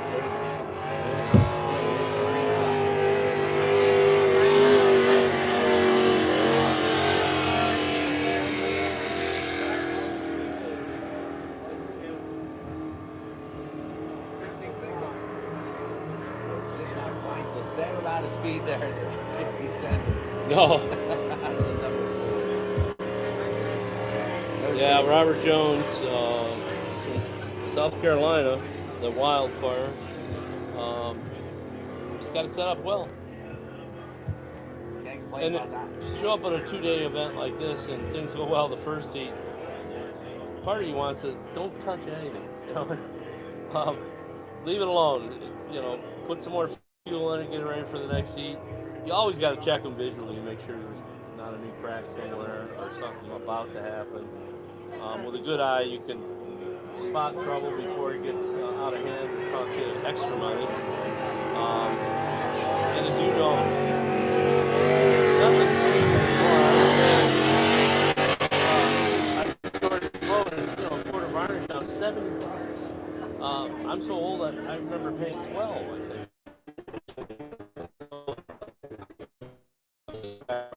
If you get it fabricated or machined from one of your machinists out of aluminum, high-grade aluminum, that stuff's skyrocketed in price too. I had a guy apologize to me, he made some engine mounts here. Hey, I'm sorry, it's $500. And I go, well, Mike, you've always treated me fair. If the material's expensive, it's expensive. There's nothing you can do about that. But the high prices certainly don't make being a boat player and a boat racer any more cheaper. No, it's well, I told Kevin yesterday, boat, spelled B-O-A-T, that means bring out another 1,000. And I said, the way things have gone lately, you really need to misspell the word and put B-O-A-T-T, bring out another 10,000.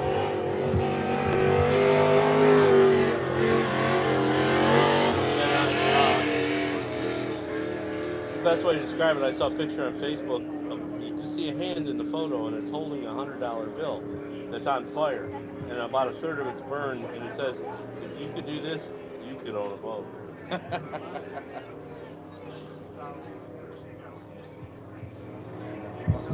Yeah, you know, we're going to finish probably kind of early. So we got time to go down there and shop some boats.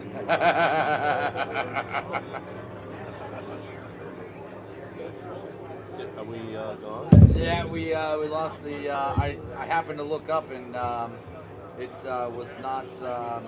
It literally said searchable for Bluetooth. And I was like, that sounds like. So, but we'll still be hot on the PA here, right? Just not. Oh no. No, because they go right out of the. They go right out of the radio. Oh, okay.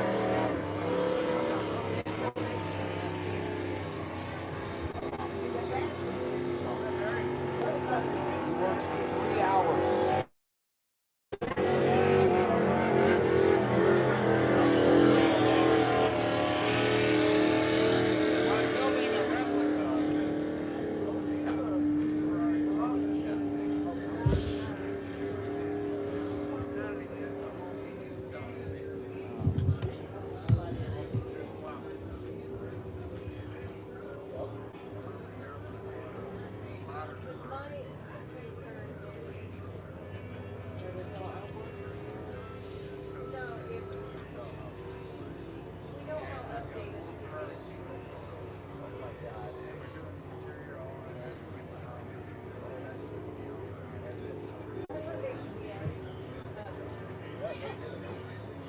Not getting the Bluetooth.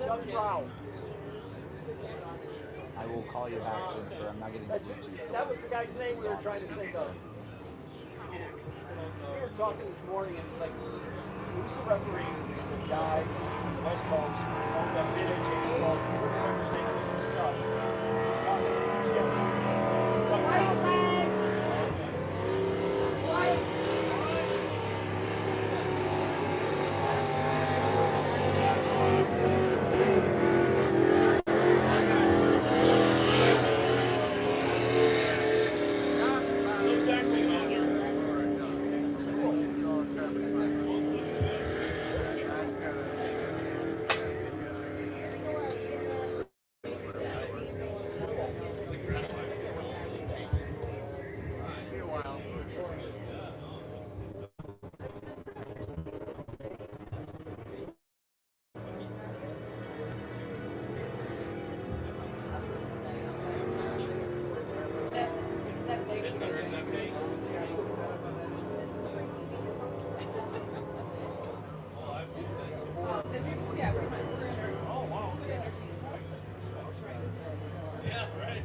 stuff that isn't saving the day anymore.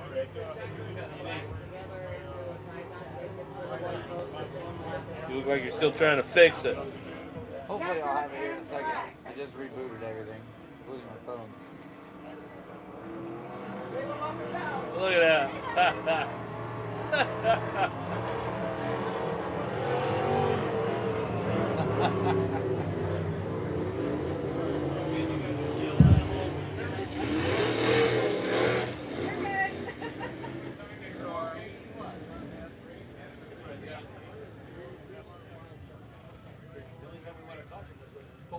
Yeah, right.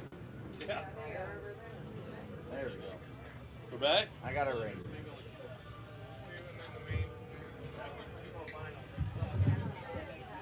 I'm back. Let's try this again. Hopefully, I rebooted everything, the phone and the board, so hopefully I don't get any more issues. So You're getting some work out of Lee today. I'm getting a workout today on this Bluetooth. All right, if you just want to fade out of this song, beeline it, and we'll. I'm gonna check on the schedule. National Mod GNH. Sorry, Dave. What's next? National Mod GNH. No A's, right? Yeah, I'll need the to A's. Correct. Only one made it to the strike. Well, they already ran their final. Yeah, okay. So now we're National Mod GNH. Then ask any. Yes. Did they tell you? 96.7 the wave here back at the Governor's Cup Regatta 2026 here at Grand Lake St. Mary's. And another great day of racing here, even better than yesterday, as most would easily say. It's comparing oranges to apples in terms of that one. Lake Waycomer today. And we got some good boats coming up here, Richard. We just wrapped up a race there and heading into some nationals. Yeah, National Mod and GNH at Combine. The National Mod is a mildly modified small block, and the GNHs are big blocks. Straightaway record for the National Mod, 153 miles an hour, and the GNH straightaway record, $155. And to set a straightaway record in the American Powerboat Association, they call them kilos because you run a measured kilometer, which is about 5/8 of a mile. But the approach, you're holding the helmet for a long time. It can make you really nervous. And then you have to do 2 consecutive runs. They average. And you can't, if the record, let's say it was 100 miles an hour, you can't beat it by going 100.1. You have to multiply the existing record by 0.003. So there's a little bit of room there that you can't just beat it by like 1/100th. You gotta beat it by a little bit, yeah. And it's not easy to set a record. And I've always said anybody can win a boat race. Only the fastest guy can set a record. And we are certified for records today. Yes, so, we are. We're keeping an eye on that for you. Richard even bought a stop clock here. If he thinks someone's gonna get interesting, he'll certainly time them up and bring you some info on that. But otherwise, we're here to enjoy the boat races and enjoy the guys. It sounds like they've all had a great time this weekend. The drivers, every one of them had really positive things to say about Salina, the area. And I told you, a number of the drivers said, I already booked a room for next year. And the one guy's going to do the condo down there. How do I get one of the boardwalk villages? Yeah. And it's funny that all the races I've ever went to, I never left thinking, all right, I already booked the room. I've never planned that far out. But that's pretty cool. It gives you an idea of how well liked this site is. A lot of these guys race all over the country: Ohio, Kentucky, Michigan, Seattle, California, and to have that many drivers say this is one of the best sites in the country, they mean it. It's a powerful message. We got one boat out here so far. Looks like somebody put up their, no, that's a jet ski. Okay. Thought it was the top, nope, jet ski. That's the number 8 boat driven by Jeff Bernard in the 5-liter class. I'm not sure if he's driving in this heat or not. I'll have to ask. I think I'll do it. Looks like he's not. Oh, she's not there. Where is she? Hey, Patty. Patty. Who's driving the 8 in this heat? Is it Jeff? Oh, okay. Oh, it's Alex Manga driving the 8. Called the Wolverine. Is he the only? I think it might Come be on. the only one. Yeah. When we have trouble with vote counts, I get in trouble saying. I gotta watch it. Now we're excited he's out here. Votes balance well. It's fast. So I know we lost Tony Black earlier, but we still had 2 GNHs, the 64 and the 181, and neither one of them have answered the bell yet. Also some boat issues. We'll maybe wait to hear something on that, but nonetheless, number 8 is out there and cruising. Yeah. Nothing like having the whole course yourself. That's fun. I've been at events when it's a national event like this is the Eastern Divisionals. A lot of times they'll pay the extra day sanction, and on Friday you get the test.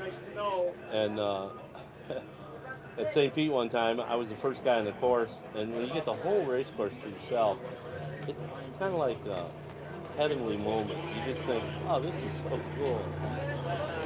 And you don't hit any boat wakes. There's nothing to be afraid of.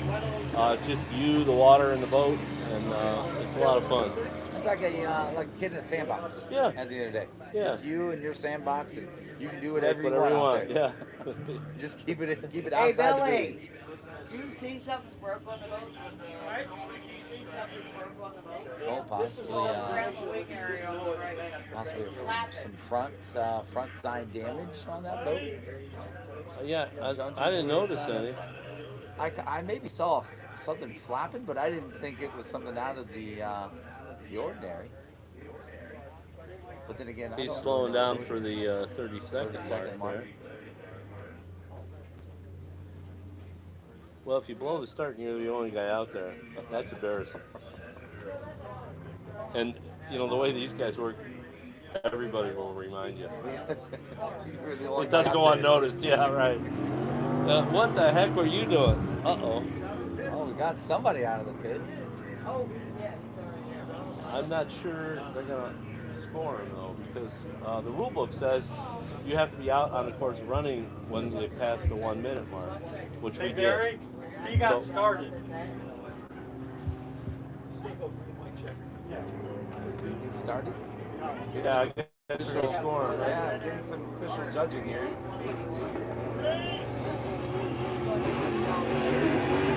Oh, you're right. There is a wing. The wing is kind of bouncing around there. It looks like it's disconnected from. They'll have a lever. It's either electrically operated with a thumb switch or your left foot.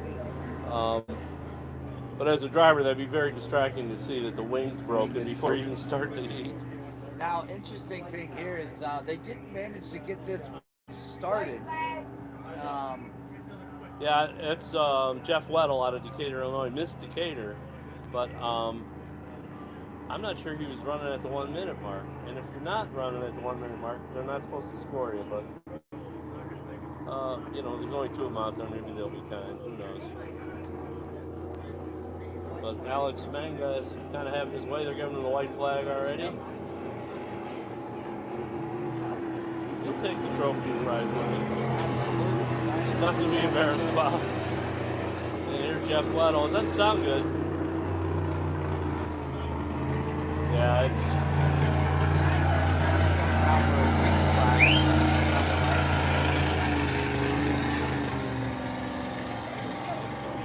that poor kid waving the flag. I joked, I go, all you guys done is yell at him all day. But what happens is when there's a boat right here in the front stretch and you yell, he can't hear you, Yeah. Did you see it? Did you see it? Comes around here to take this checkered flag out of 2. And again, just a nice stroll in the park here for number 8.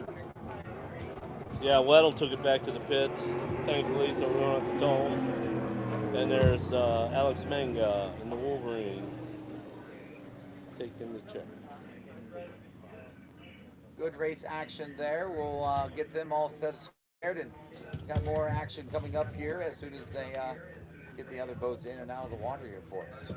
Yeah, the cranes have done a good job of keeping up. We haven't had any real delays. Certainly, yeah, certainly no crane delays this afternoon. No. Again, the 2026, all brought to you by a load of local sponsors, companies, and partners, and we just can't thank them enough because without them, it wouldn't be possible. And on the Governor's Cup Regatta side, you've got the Veterans Forever, which we've mentioned multiple times this weekend. They've got the tent down there on the pier with lots for soldiers, for local veterans to sit and catch out the action up and close off that front pier.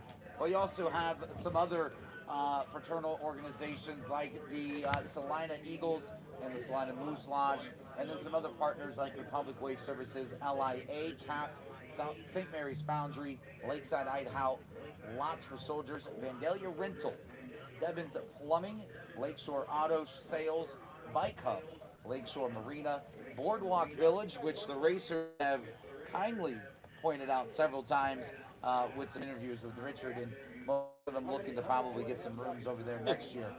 KG Home Inspection, Wright State University Lake Campus, Smoke on the Water, American Legion, All Pro Cleaning and Restoration, Quality Amish Cleaning, ESC, Salinas Glass Company, the Hazelnut Coffee Company, VFW, St. Henry Tile Company, the South Shore Sportsman Club, the Boathouse at Grand Lake, and AJ Mass and his team over there do an amazing job. You also have Vision Awards, Shingle Shack, Heritage Insurance Services, WCSM Radio, and Lakeview Carryout. Richard, that's an impressive list right there. Oh man, yeah, it's like the whole, everybody that owns a business around here chipped in. That's so great. And I know the two biggest sponsors for I think the Elks and the Eagles down here. Yeah, did a great job. And what a location those two clubs have, right on the lake here. Yep. That's awesome. Yeah, not very often do you see those organizations like that being able to have lakeside views, or let alone be on the lake. I mean, you can go right up there and dock up right next to them. Yeah, that's cool. I know the Eagles just wrapped up. They just redid their patio, Nice. which is super nice. And then the Moose, they've had their patio redone for a couple years now. So two great locations, just where, you know, if you're done and you don't want to be out in the sun, not that it's out here anymore, but if you want to take a break, you know, if you're a member of those organizations. Last night at the Moose, they had a party for the drivers where 9 different pizzerias brought multiple pies, and they had scorecards. So they wanted you to rate the pizza and pick the best. And so the drivers meeting, I go, does that mean you want everybody to eat this is a pizza? To try to make a judgment. But it was pretty cool. The pizza was going fast and furious down there. And then they were kind enough to give us a couple drink tickets. No, that's, you know, that's what Can't it's all beat it. about. Yeah. With this community and the way that I've grown up around here, it doesn't surprise me that they did that for the racers. It was pretty cool. It's just the type of community we have around here. Somebody asked at the driver's meeting this morning, which pizza won? And nobody knew. I didn't vote on any. I ate, I don't know, probably 2 of them, or maybe a third one. But who's counting? Right? Yeah, and I had a couple guys that didn't want to use their drink tickets, so I cheerfully helped them out. Coming up next here for Governor's Cup Regatta, what are we looking Yes, at? class, 2.5 stock. 2.5 stock. Straightaway record for this class, it's the little 4-cylinder, 112.7. That was set with the older engine, the Ford 2300. So as soon as somebody with a Honda Power works up the guts to run the kilo, we'll probably get a new kilo record in the next year or two. And it looks like they just kicked off that warm-up period of 5 minutes here at the judges' table. Got a nice little countdown out of the left ear there, so they'll work on getting the boats out. And again, is this a 30-second or 45-second? These guys, it's 45, I think. So 45 seconds. They'll warm everything up, and then come down to about a minute and a half or so. They'll start heading towards, so they can line up to that blue buoy out there in the middle of the back straightaway. That is kind of the goal. You don't want to be past that at 45 seconds, otherwise you slap yourself with a nice penalty. One of your missions as you leave the dock as a driver is pay attention. Don't miss a flag. If the refs or the judges stand is trying to tell you something, be aware. Be aware of your surroundings. Pay attention to what's going on. And then Drive like you stole it. Like you stole it. And the first boat out here, 22, Hurricane Hoosier, Matt Sontag. Won both heats yesterday, had a second earlier today. So, you know, he's hungry and would like to come away with a win in the final. No matter what you did earlier this weekend, this is a winner-take-all final. So it's like a clean slate, kind of starting over. Here was Prescott, three of a kind. Here goes the TM Special with Kyle Hayes at the helm today. The boat's owned by Ron Thompson. It's really the #1 boat, and if you win the High Point Championship this year, then next year you get to put #1 on your boat. And you kind of forget about it until you're at the driver's meeting, and they'll say your name, and they want you to answer with your boat number, and you go 1. And I was fortunate; I won the High Point title 3 times, so there was 3 seasons I got to call myself #1. It's an honor and a privilege. It can be a battle. The first time I won by 2,200 points. Second time, 214, and the last time, 6 points. That's all I had on Charlie Wiggins, and they weren't happy about it.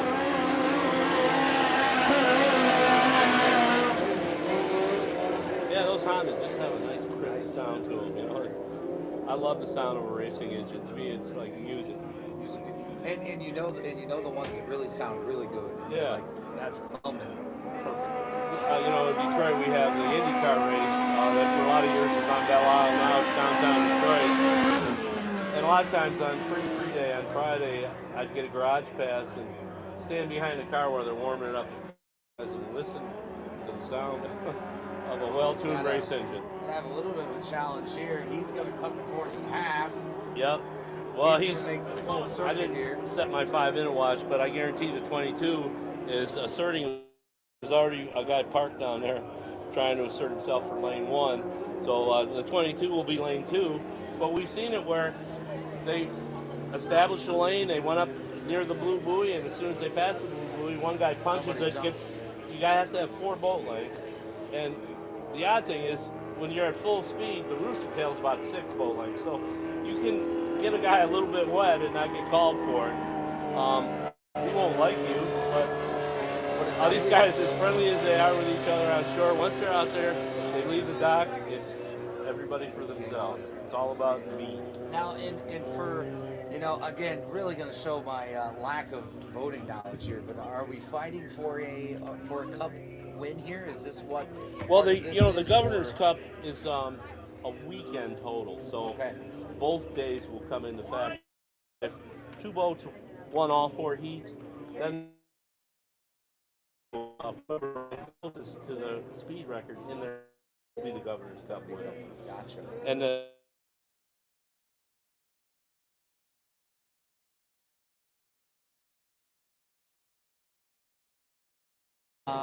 on time. yeah, 35 got away with the Hayes is in lane 1. His mom's the scorer here, but she's not right here, so I can say it. She is an emotional mess when one of her family members is out on the race course. I'm at a race and I hear all these strange sounds and I realize, oh, it's Patty. She sounds like, you know, she's... Speaking of Patty. yeah, she just stabbed me. But it's, as a crew member, it's tough to crew on a boat and watch it, or if it's your son driving, I can't imagine. It's got to give you fits.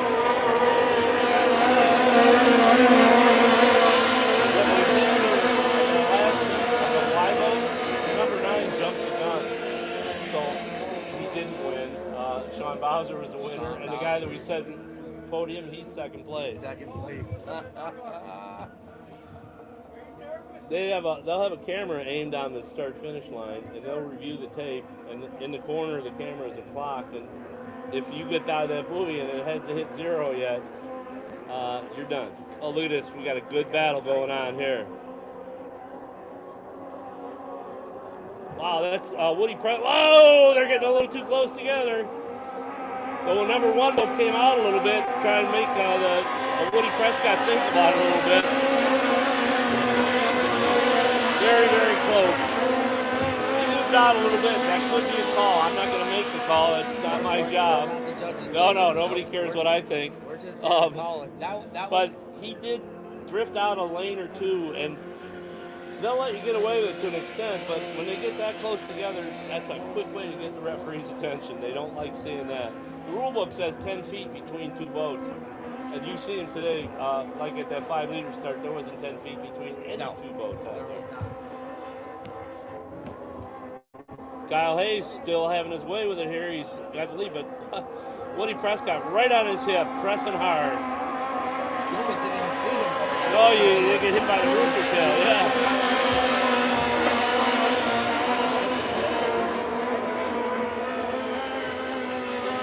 Yesterday's winner in third place. That's tough. And not getting much attention up front on this one.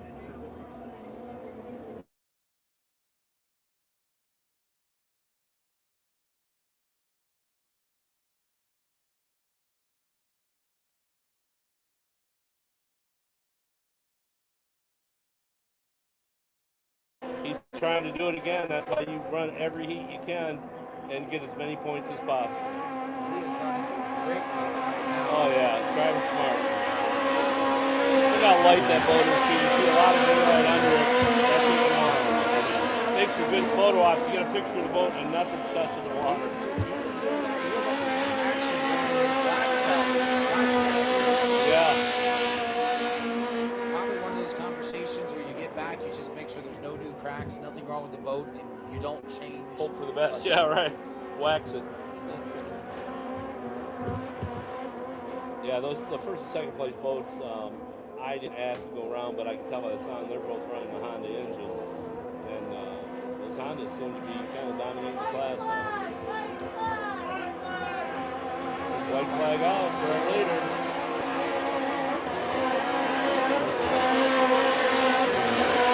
You hear that straight sound on the engine, it's in the Reveler. And the Reveler is saying that's fast enough, you know, we don't want to do 8 grand.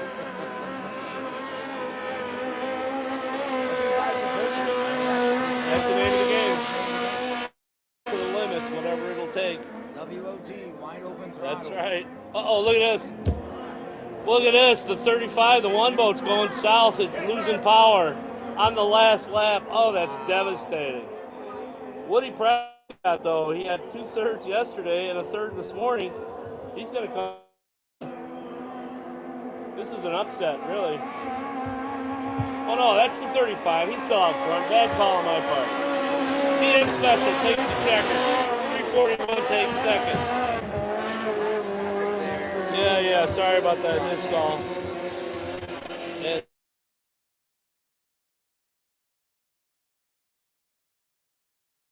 to the 20 tag in the Hurricane Hoosier. Looks like our lap car is going to get in his full lap of activity right there. Yeah, that was the, I think it's the 24. Another great race there. The number 30. Oh, that's the 27. Yeah, that's the other people's money. Yeah. We should recognize that. The number 34 coming in with the 35. The 35. Yeah, YT. number 1, yep. Coming and in that's, for a win. When you win races often, that's the best way to put yourself in a position to win the High Point title at the end of the year. And there's our Carolyn Oliver and the other people's money. Good name for a boat. And if you're going to run a race boat, there's no such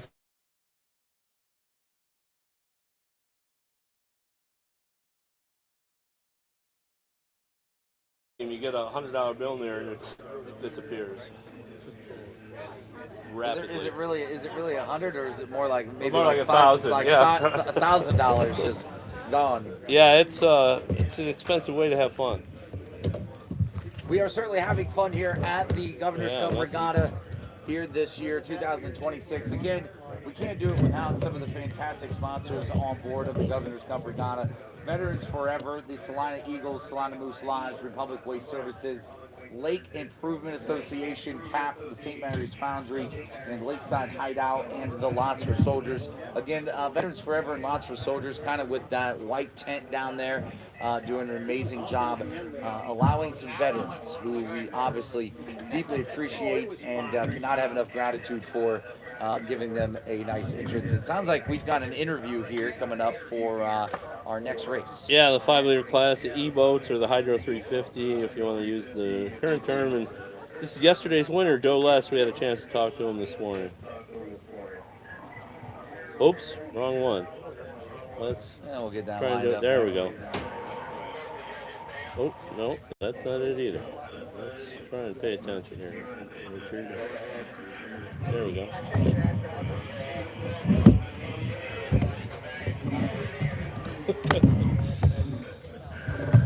How did we stop that?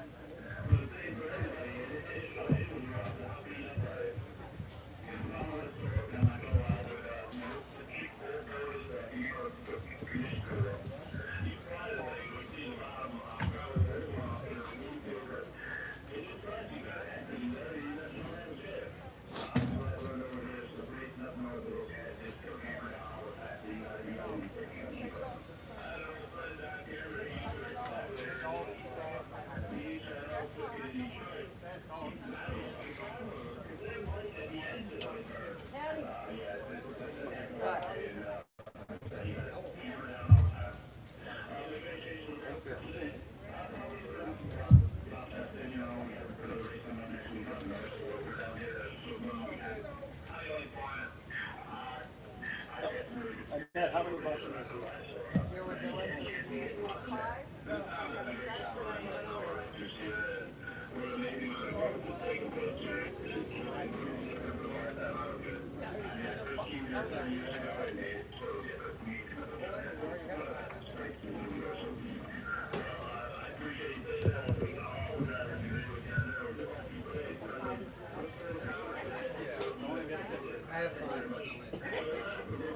I got one more too we're going to do here. Let's buy 4.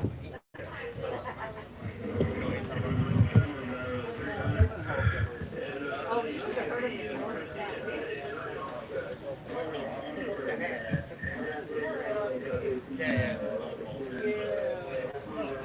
600's a scratch.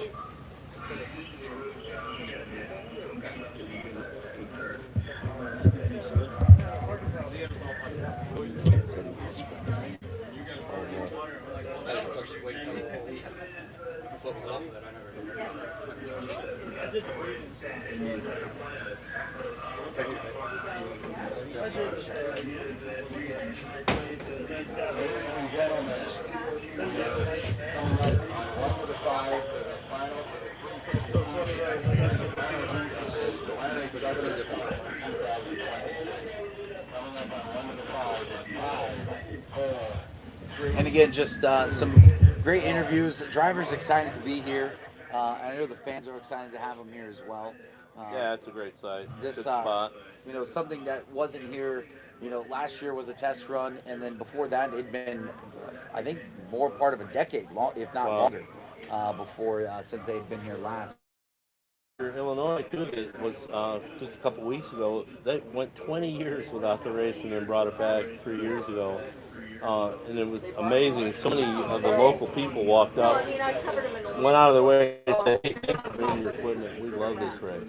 Yeah, I think it's the same vibe here. I think there's a lot of locals and a lot of people that remember them being here and then went away. And you know, there wasn't as much activity on the lake. Now the lake has lots of activities to do. I mean, there's so many amazing establishments. You know, you can't even see the ones that are on the other side of the lake. But you know, even one of the sponsors, the Lakeside Hideout on the other side of the lake, you know, they do an amazing job over there on the south side. And it's just a testament to this region knows that the lake is important, and they're just excited to have the racers back as the racers are. That's so cool. Yeah, we really they've done a great job. And like I told you, you know, their first pick for announcer was Jeff Eiler, and Jeff is a true professional, does a great job. I wasn't their first pick, he was. And when he really less than a week to go to the event, his mother had some trouble and was in the hospital, so he had to call off. And they called me, and initially I thought, I don't want to do that. But when I thought about Jeff and the event and that they're trying to reestablish and get it back, I said, yeah, I'll be there for you. Well, we certainly appreciate you being here the last 2 days, Richard. I know you have a great history yourself with boat racing, and you're no stranger to the sport. So, by all means, we do appreciate your time being here as well, coming on a last-minute plan. So, yeah, and I was amazed when I drove into town just how many changes, because I hadn't been here in a while, and it's like, wow, that's a new building, that's a new high school that's not open yet. Wow, that's that's been there. A lot of moving parts in this city. So there's Jeff Bernard back in the 8. He'll park down there in a little bit to get lane 1. He's maybe one of the best in the country at ending up with lane 1 in every heat. Now, maybe if my memory stands me corrected, was some of these guys that gave us that good show? Yeah, this was the best start we've seen. Yeah. So we'll be into a treat here. This is probably the most competitive class in all of the American Powerboat Association. It's very competitive, a lot of parity. First to last place, you're not talking about a tremendous amount of speed difference. And you can tell by, if you went to 5 events, you might see 5 different people win. It's that competitive. Well, we appreciate Michael, that we interviewed, Michael Tremblay, he's probably a little angry, and he wants to show that 300 boat is a world record holder and fast. So I look for Tremblay to try and step it up a little bit and be in a position to maybe challenge for the win. And for the listeners and for the folks that are listening over the speakers here, the 300 boat which boat is the 300? The yellow Pennzoil there, bright yellow. Only yellow one out there. And here's Jeff Bernard. He's getting ready to park. I think he started that process in turn 1 before he even came back all the way around. Yeah, well, he'll have it figured out. If he started parking here, that's because time's left. He doesn't want to hit that mark before the 30 seconds. And you can see Michael Tremblay is asserting himself to try and get in lane 2. And they're going to, ideally they'd like to push Grant Liddycoat, move him to the outside, make him run a bigger course. And then hopefully you can beat him. But Liddycoat, I talked to him and his dad for a while this morning, and I told you that boat last year, the whole left side just blew off and broke it. And they spent the whole winter making improvements, not only rebuilding it, but making it better. And so far,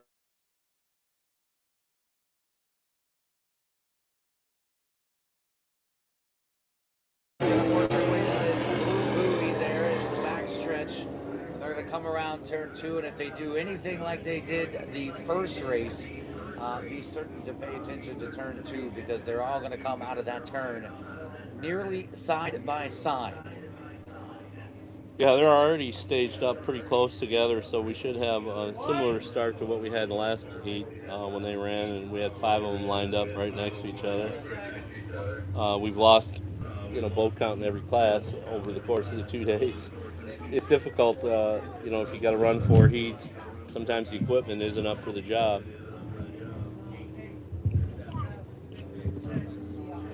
And we'll get this. It's all about that 30-second mark. And then they're on the pedal right away because they don't want anybody to do the leapfrog and take that lane away. Jeff Bernard is a very smart driver. He's very experienced. He's driven just about every class, I think, in the inboard division. Never seen him in a jersey or a flat bottom, but that's by choice, I imagine. But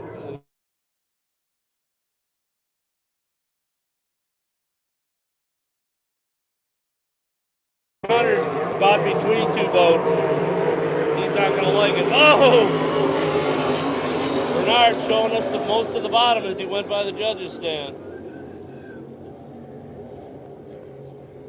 Bernard, because he was in lane 1, he's got the lead right now, but he's got company right on his hip. You can't see it, it's hidden by the rooster tail, but he's got Liddycoat, I think, is out there right next to him. There he is.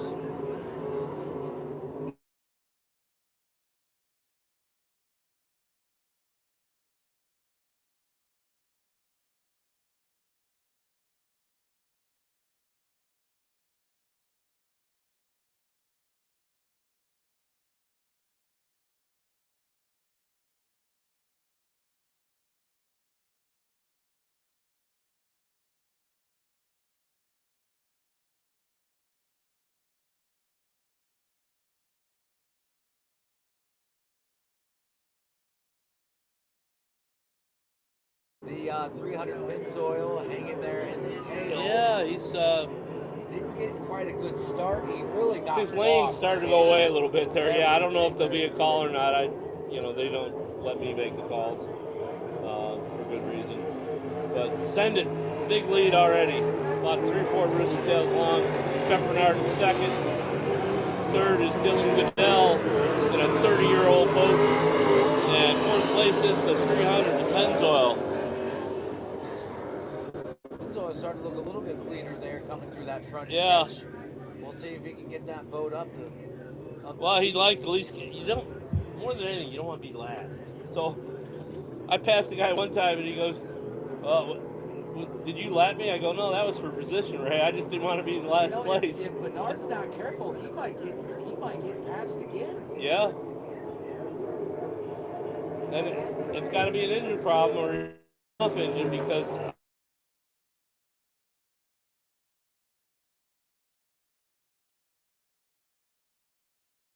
we're gonna have a battle for third. Third, second, it could be a mix of straws here. When you watch these guys drive, they don't lift, and they're no matter what position they're in, they're gonna run it hard and try and improve the position if they can. But look at Grant Liddycoat, just check it out. Looks like Bernard definitely knows he's got somebody on Oh his yeah, tail. you can hear it, and they got mirrors. They'll see the guy in the mirror, and when he starts getting bigger in the mirror, you think, "Oh no, here he comes! I don't want him." One lap to go for Send It. Liddycoat, big lead. Jeff Bernard fighting hard to hang on to second place with Dylan Goodell, running that 30-year-old boat as hard as he can to try and get up to second place.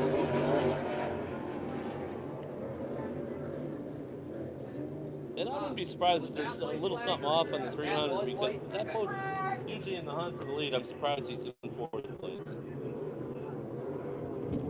Well, looks like barring anything crazy happening, Bernard's going to capture second here. Yeah. Our winner here. And he's going to really come out here for that victory lap for the fans. Yeah, that's the fan plan. Wave at the girls. Say, I did it. I'm the winner. Jeff Bernard second. Third place, Dylan Goodell ran that boat as hard as he could to try and but he made a podium finish. He got third. Nothing wrong with that. Yeah, 30 years old. Most 30-year-old hydroplanes are yard mulch, or they burn them or send them away. Don't you start calling them vintage? Yeah, just like me. I'm vintage, and that's all the boats I have are both vintage. What a race! That right there is really kind of what I mean. When you can get that And many you know boats what? in class, It's going to get better because everybody that's here this year is going to go home and tell their friends, hey, don't skip that race next year. It's a solid event.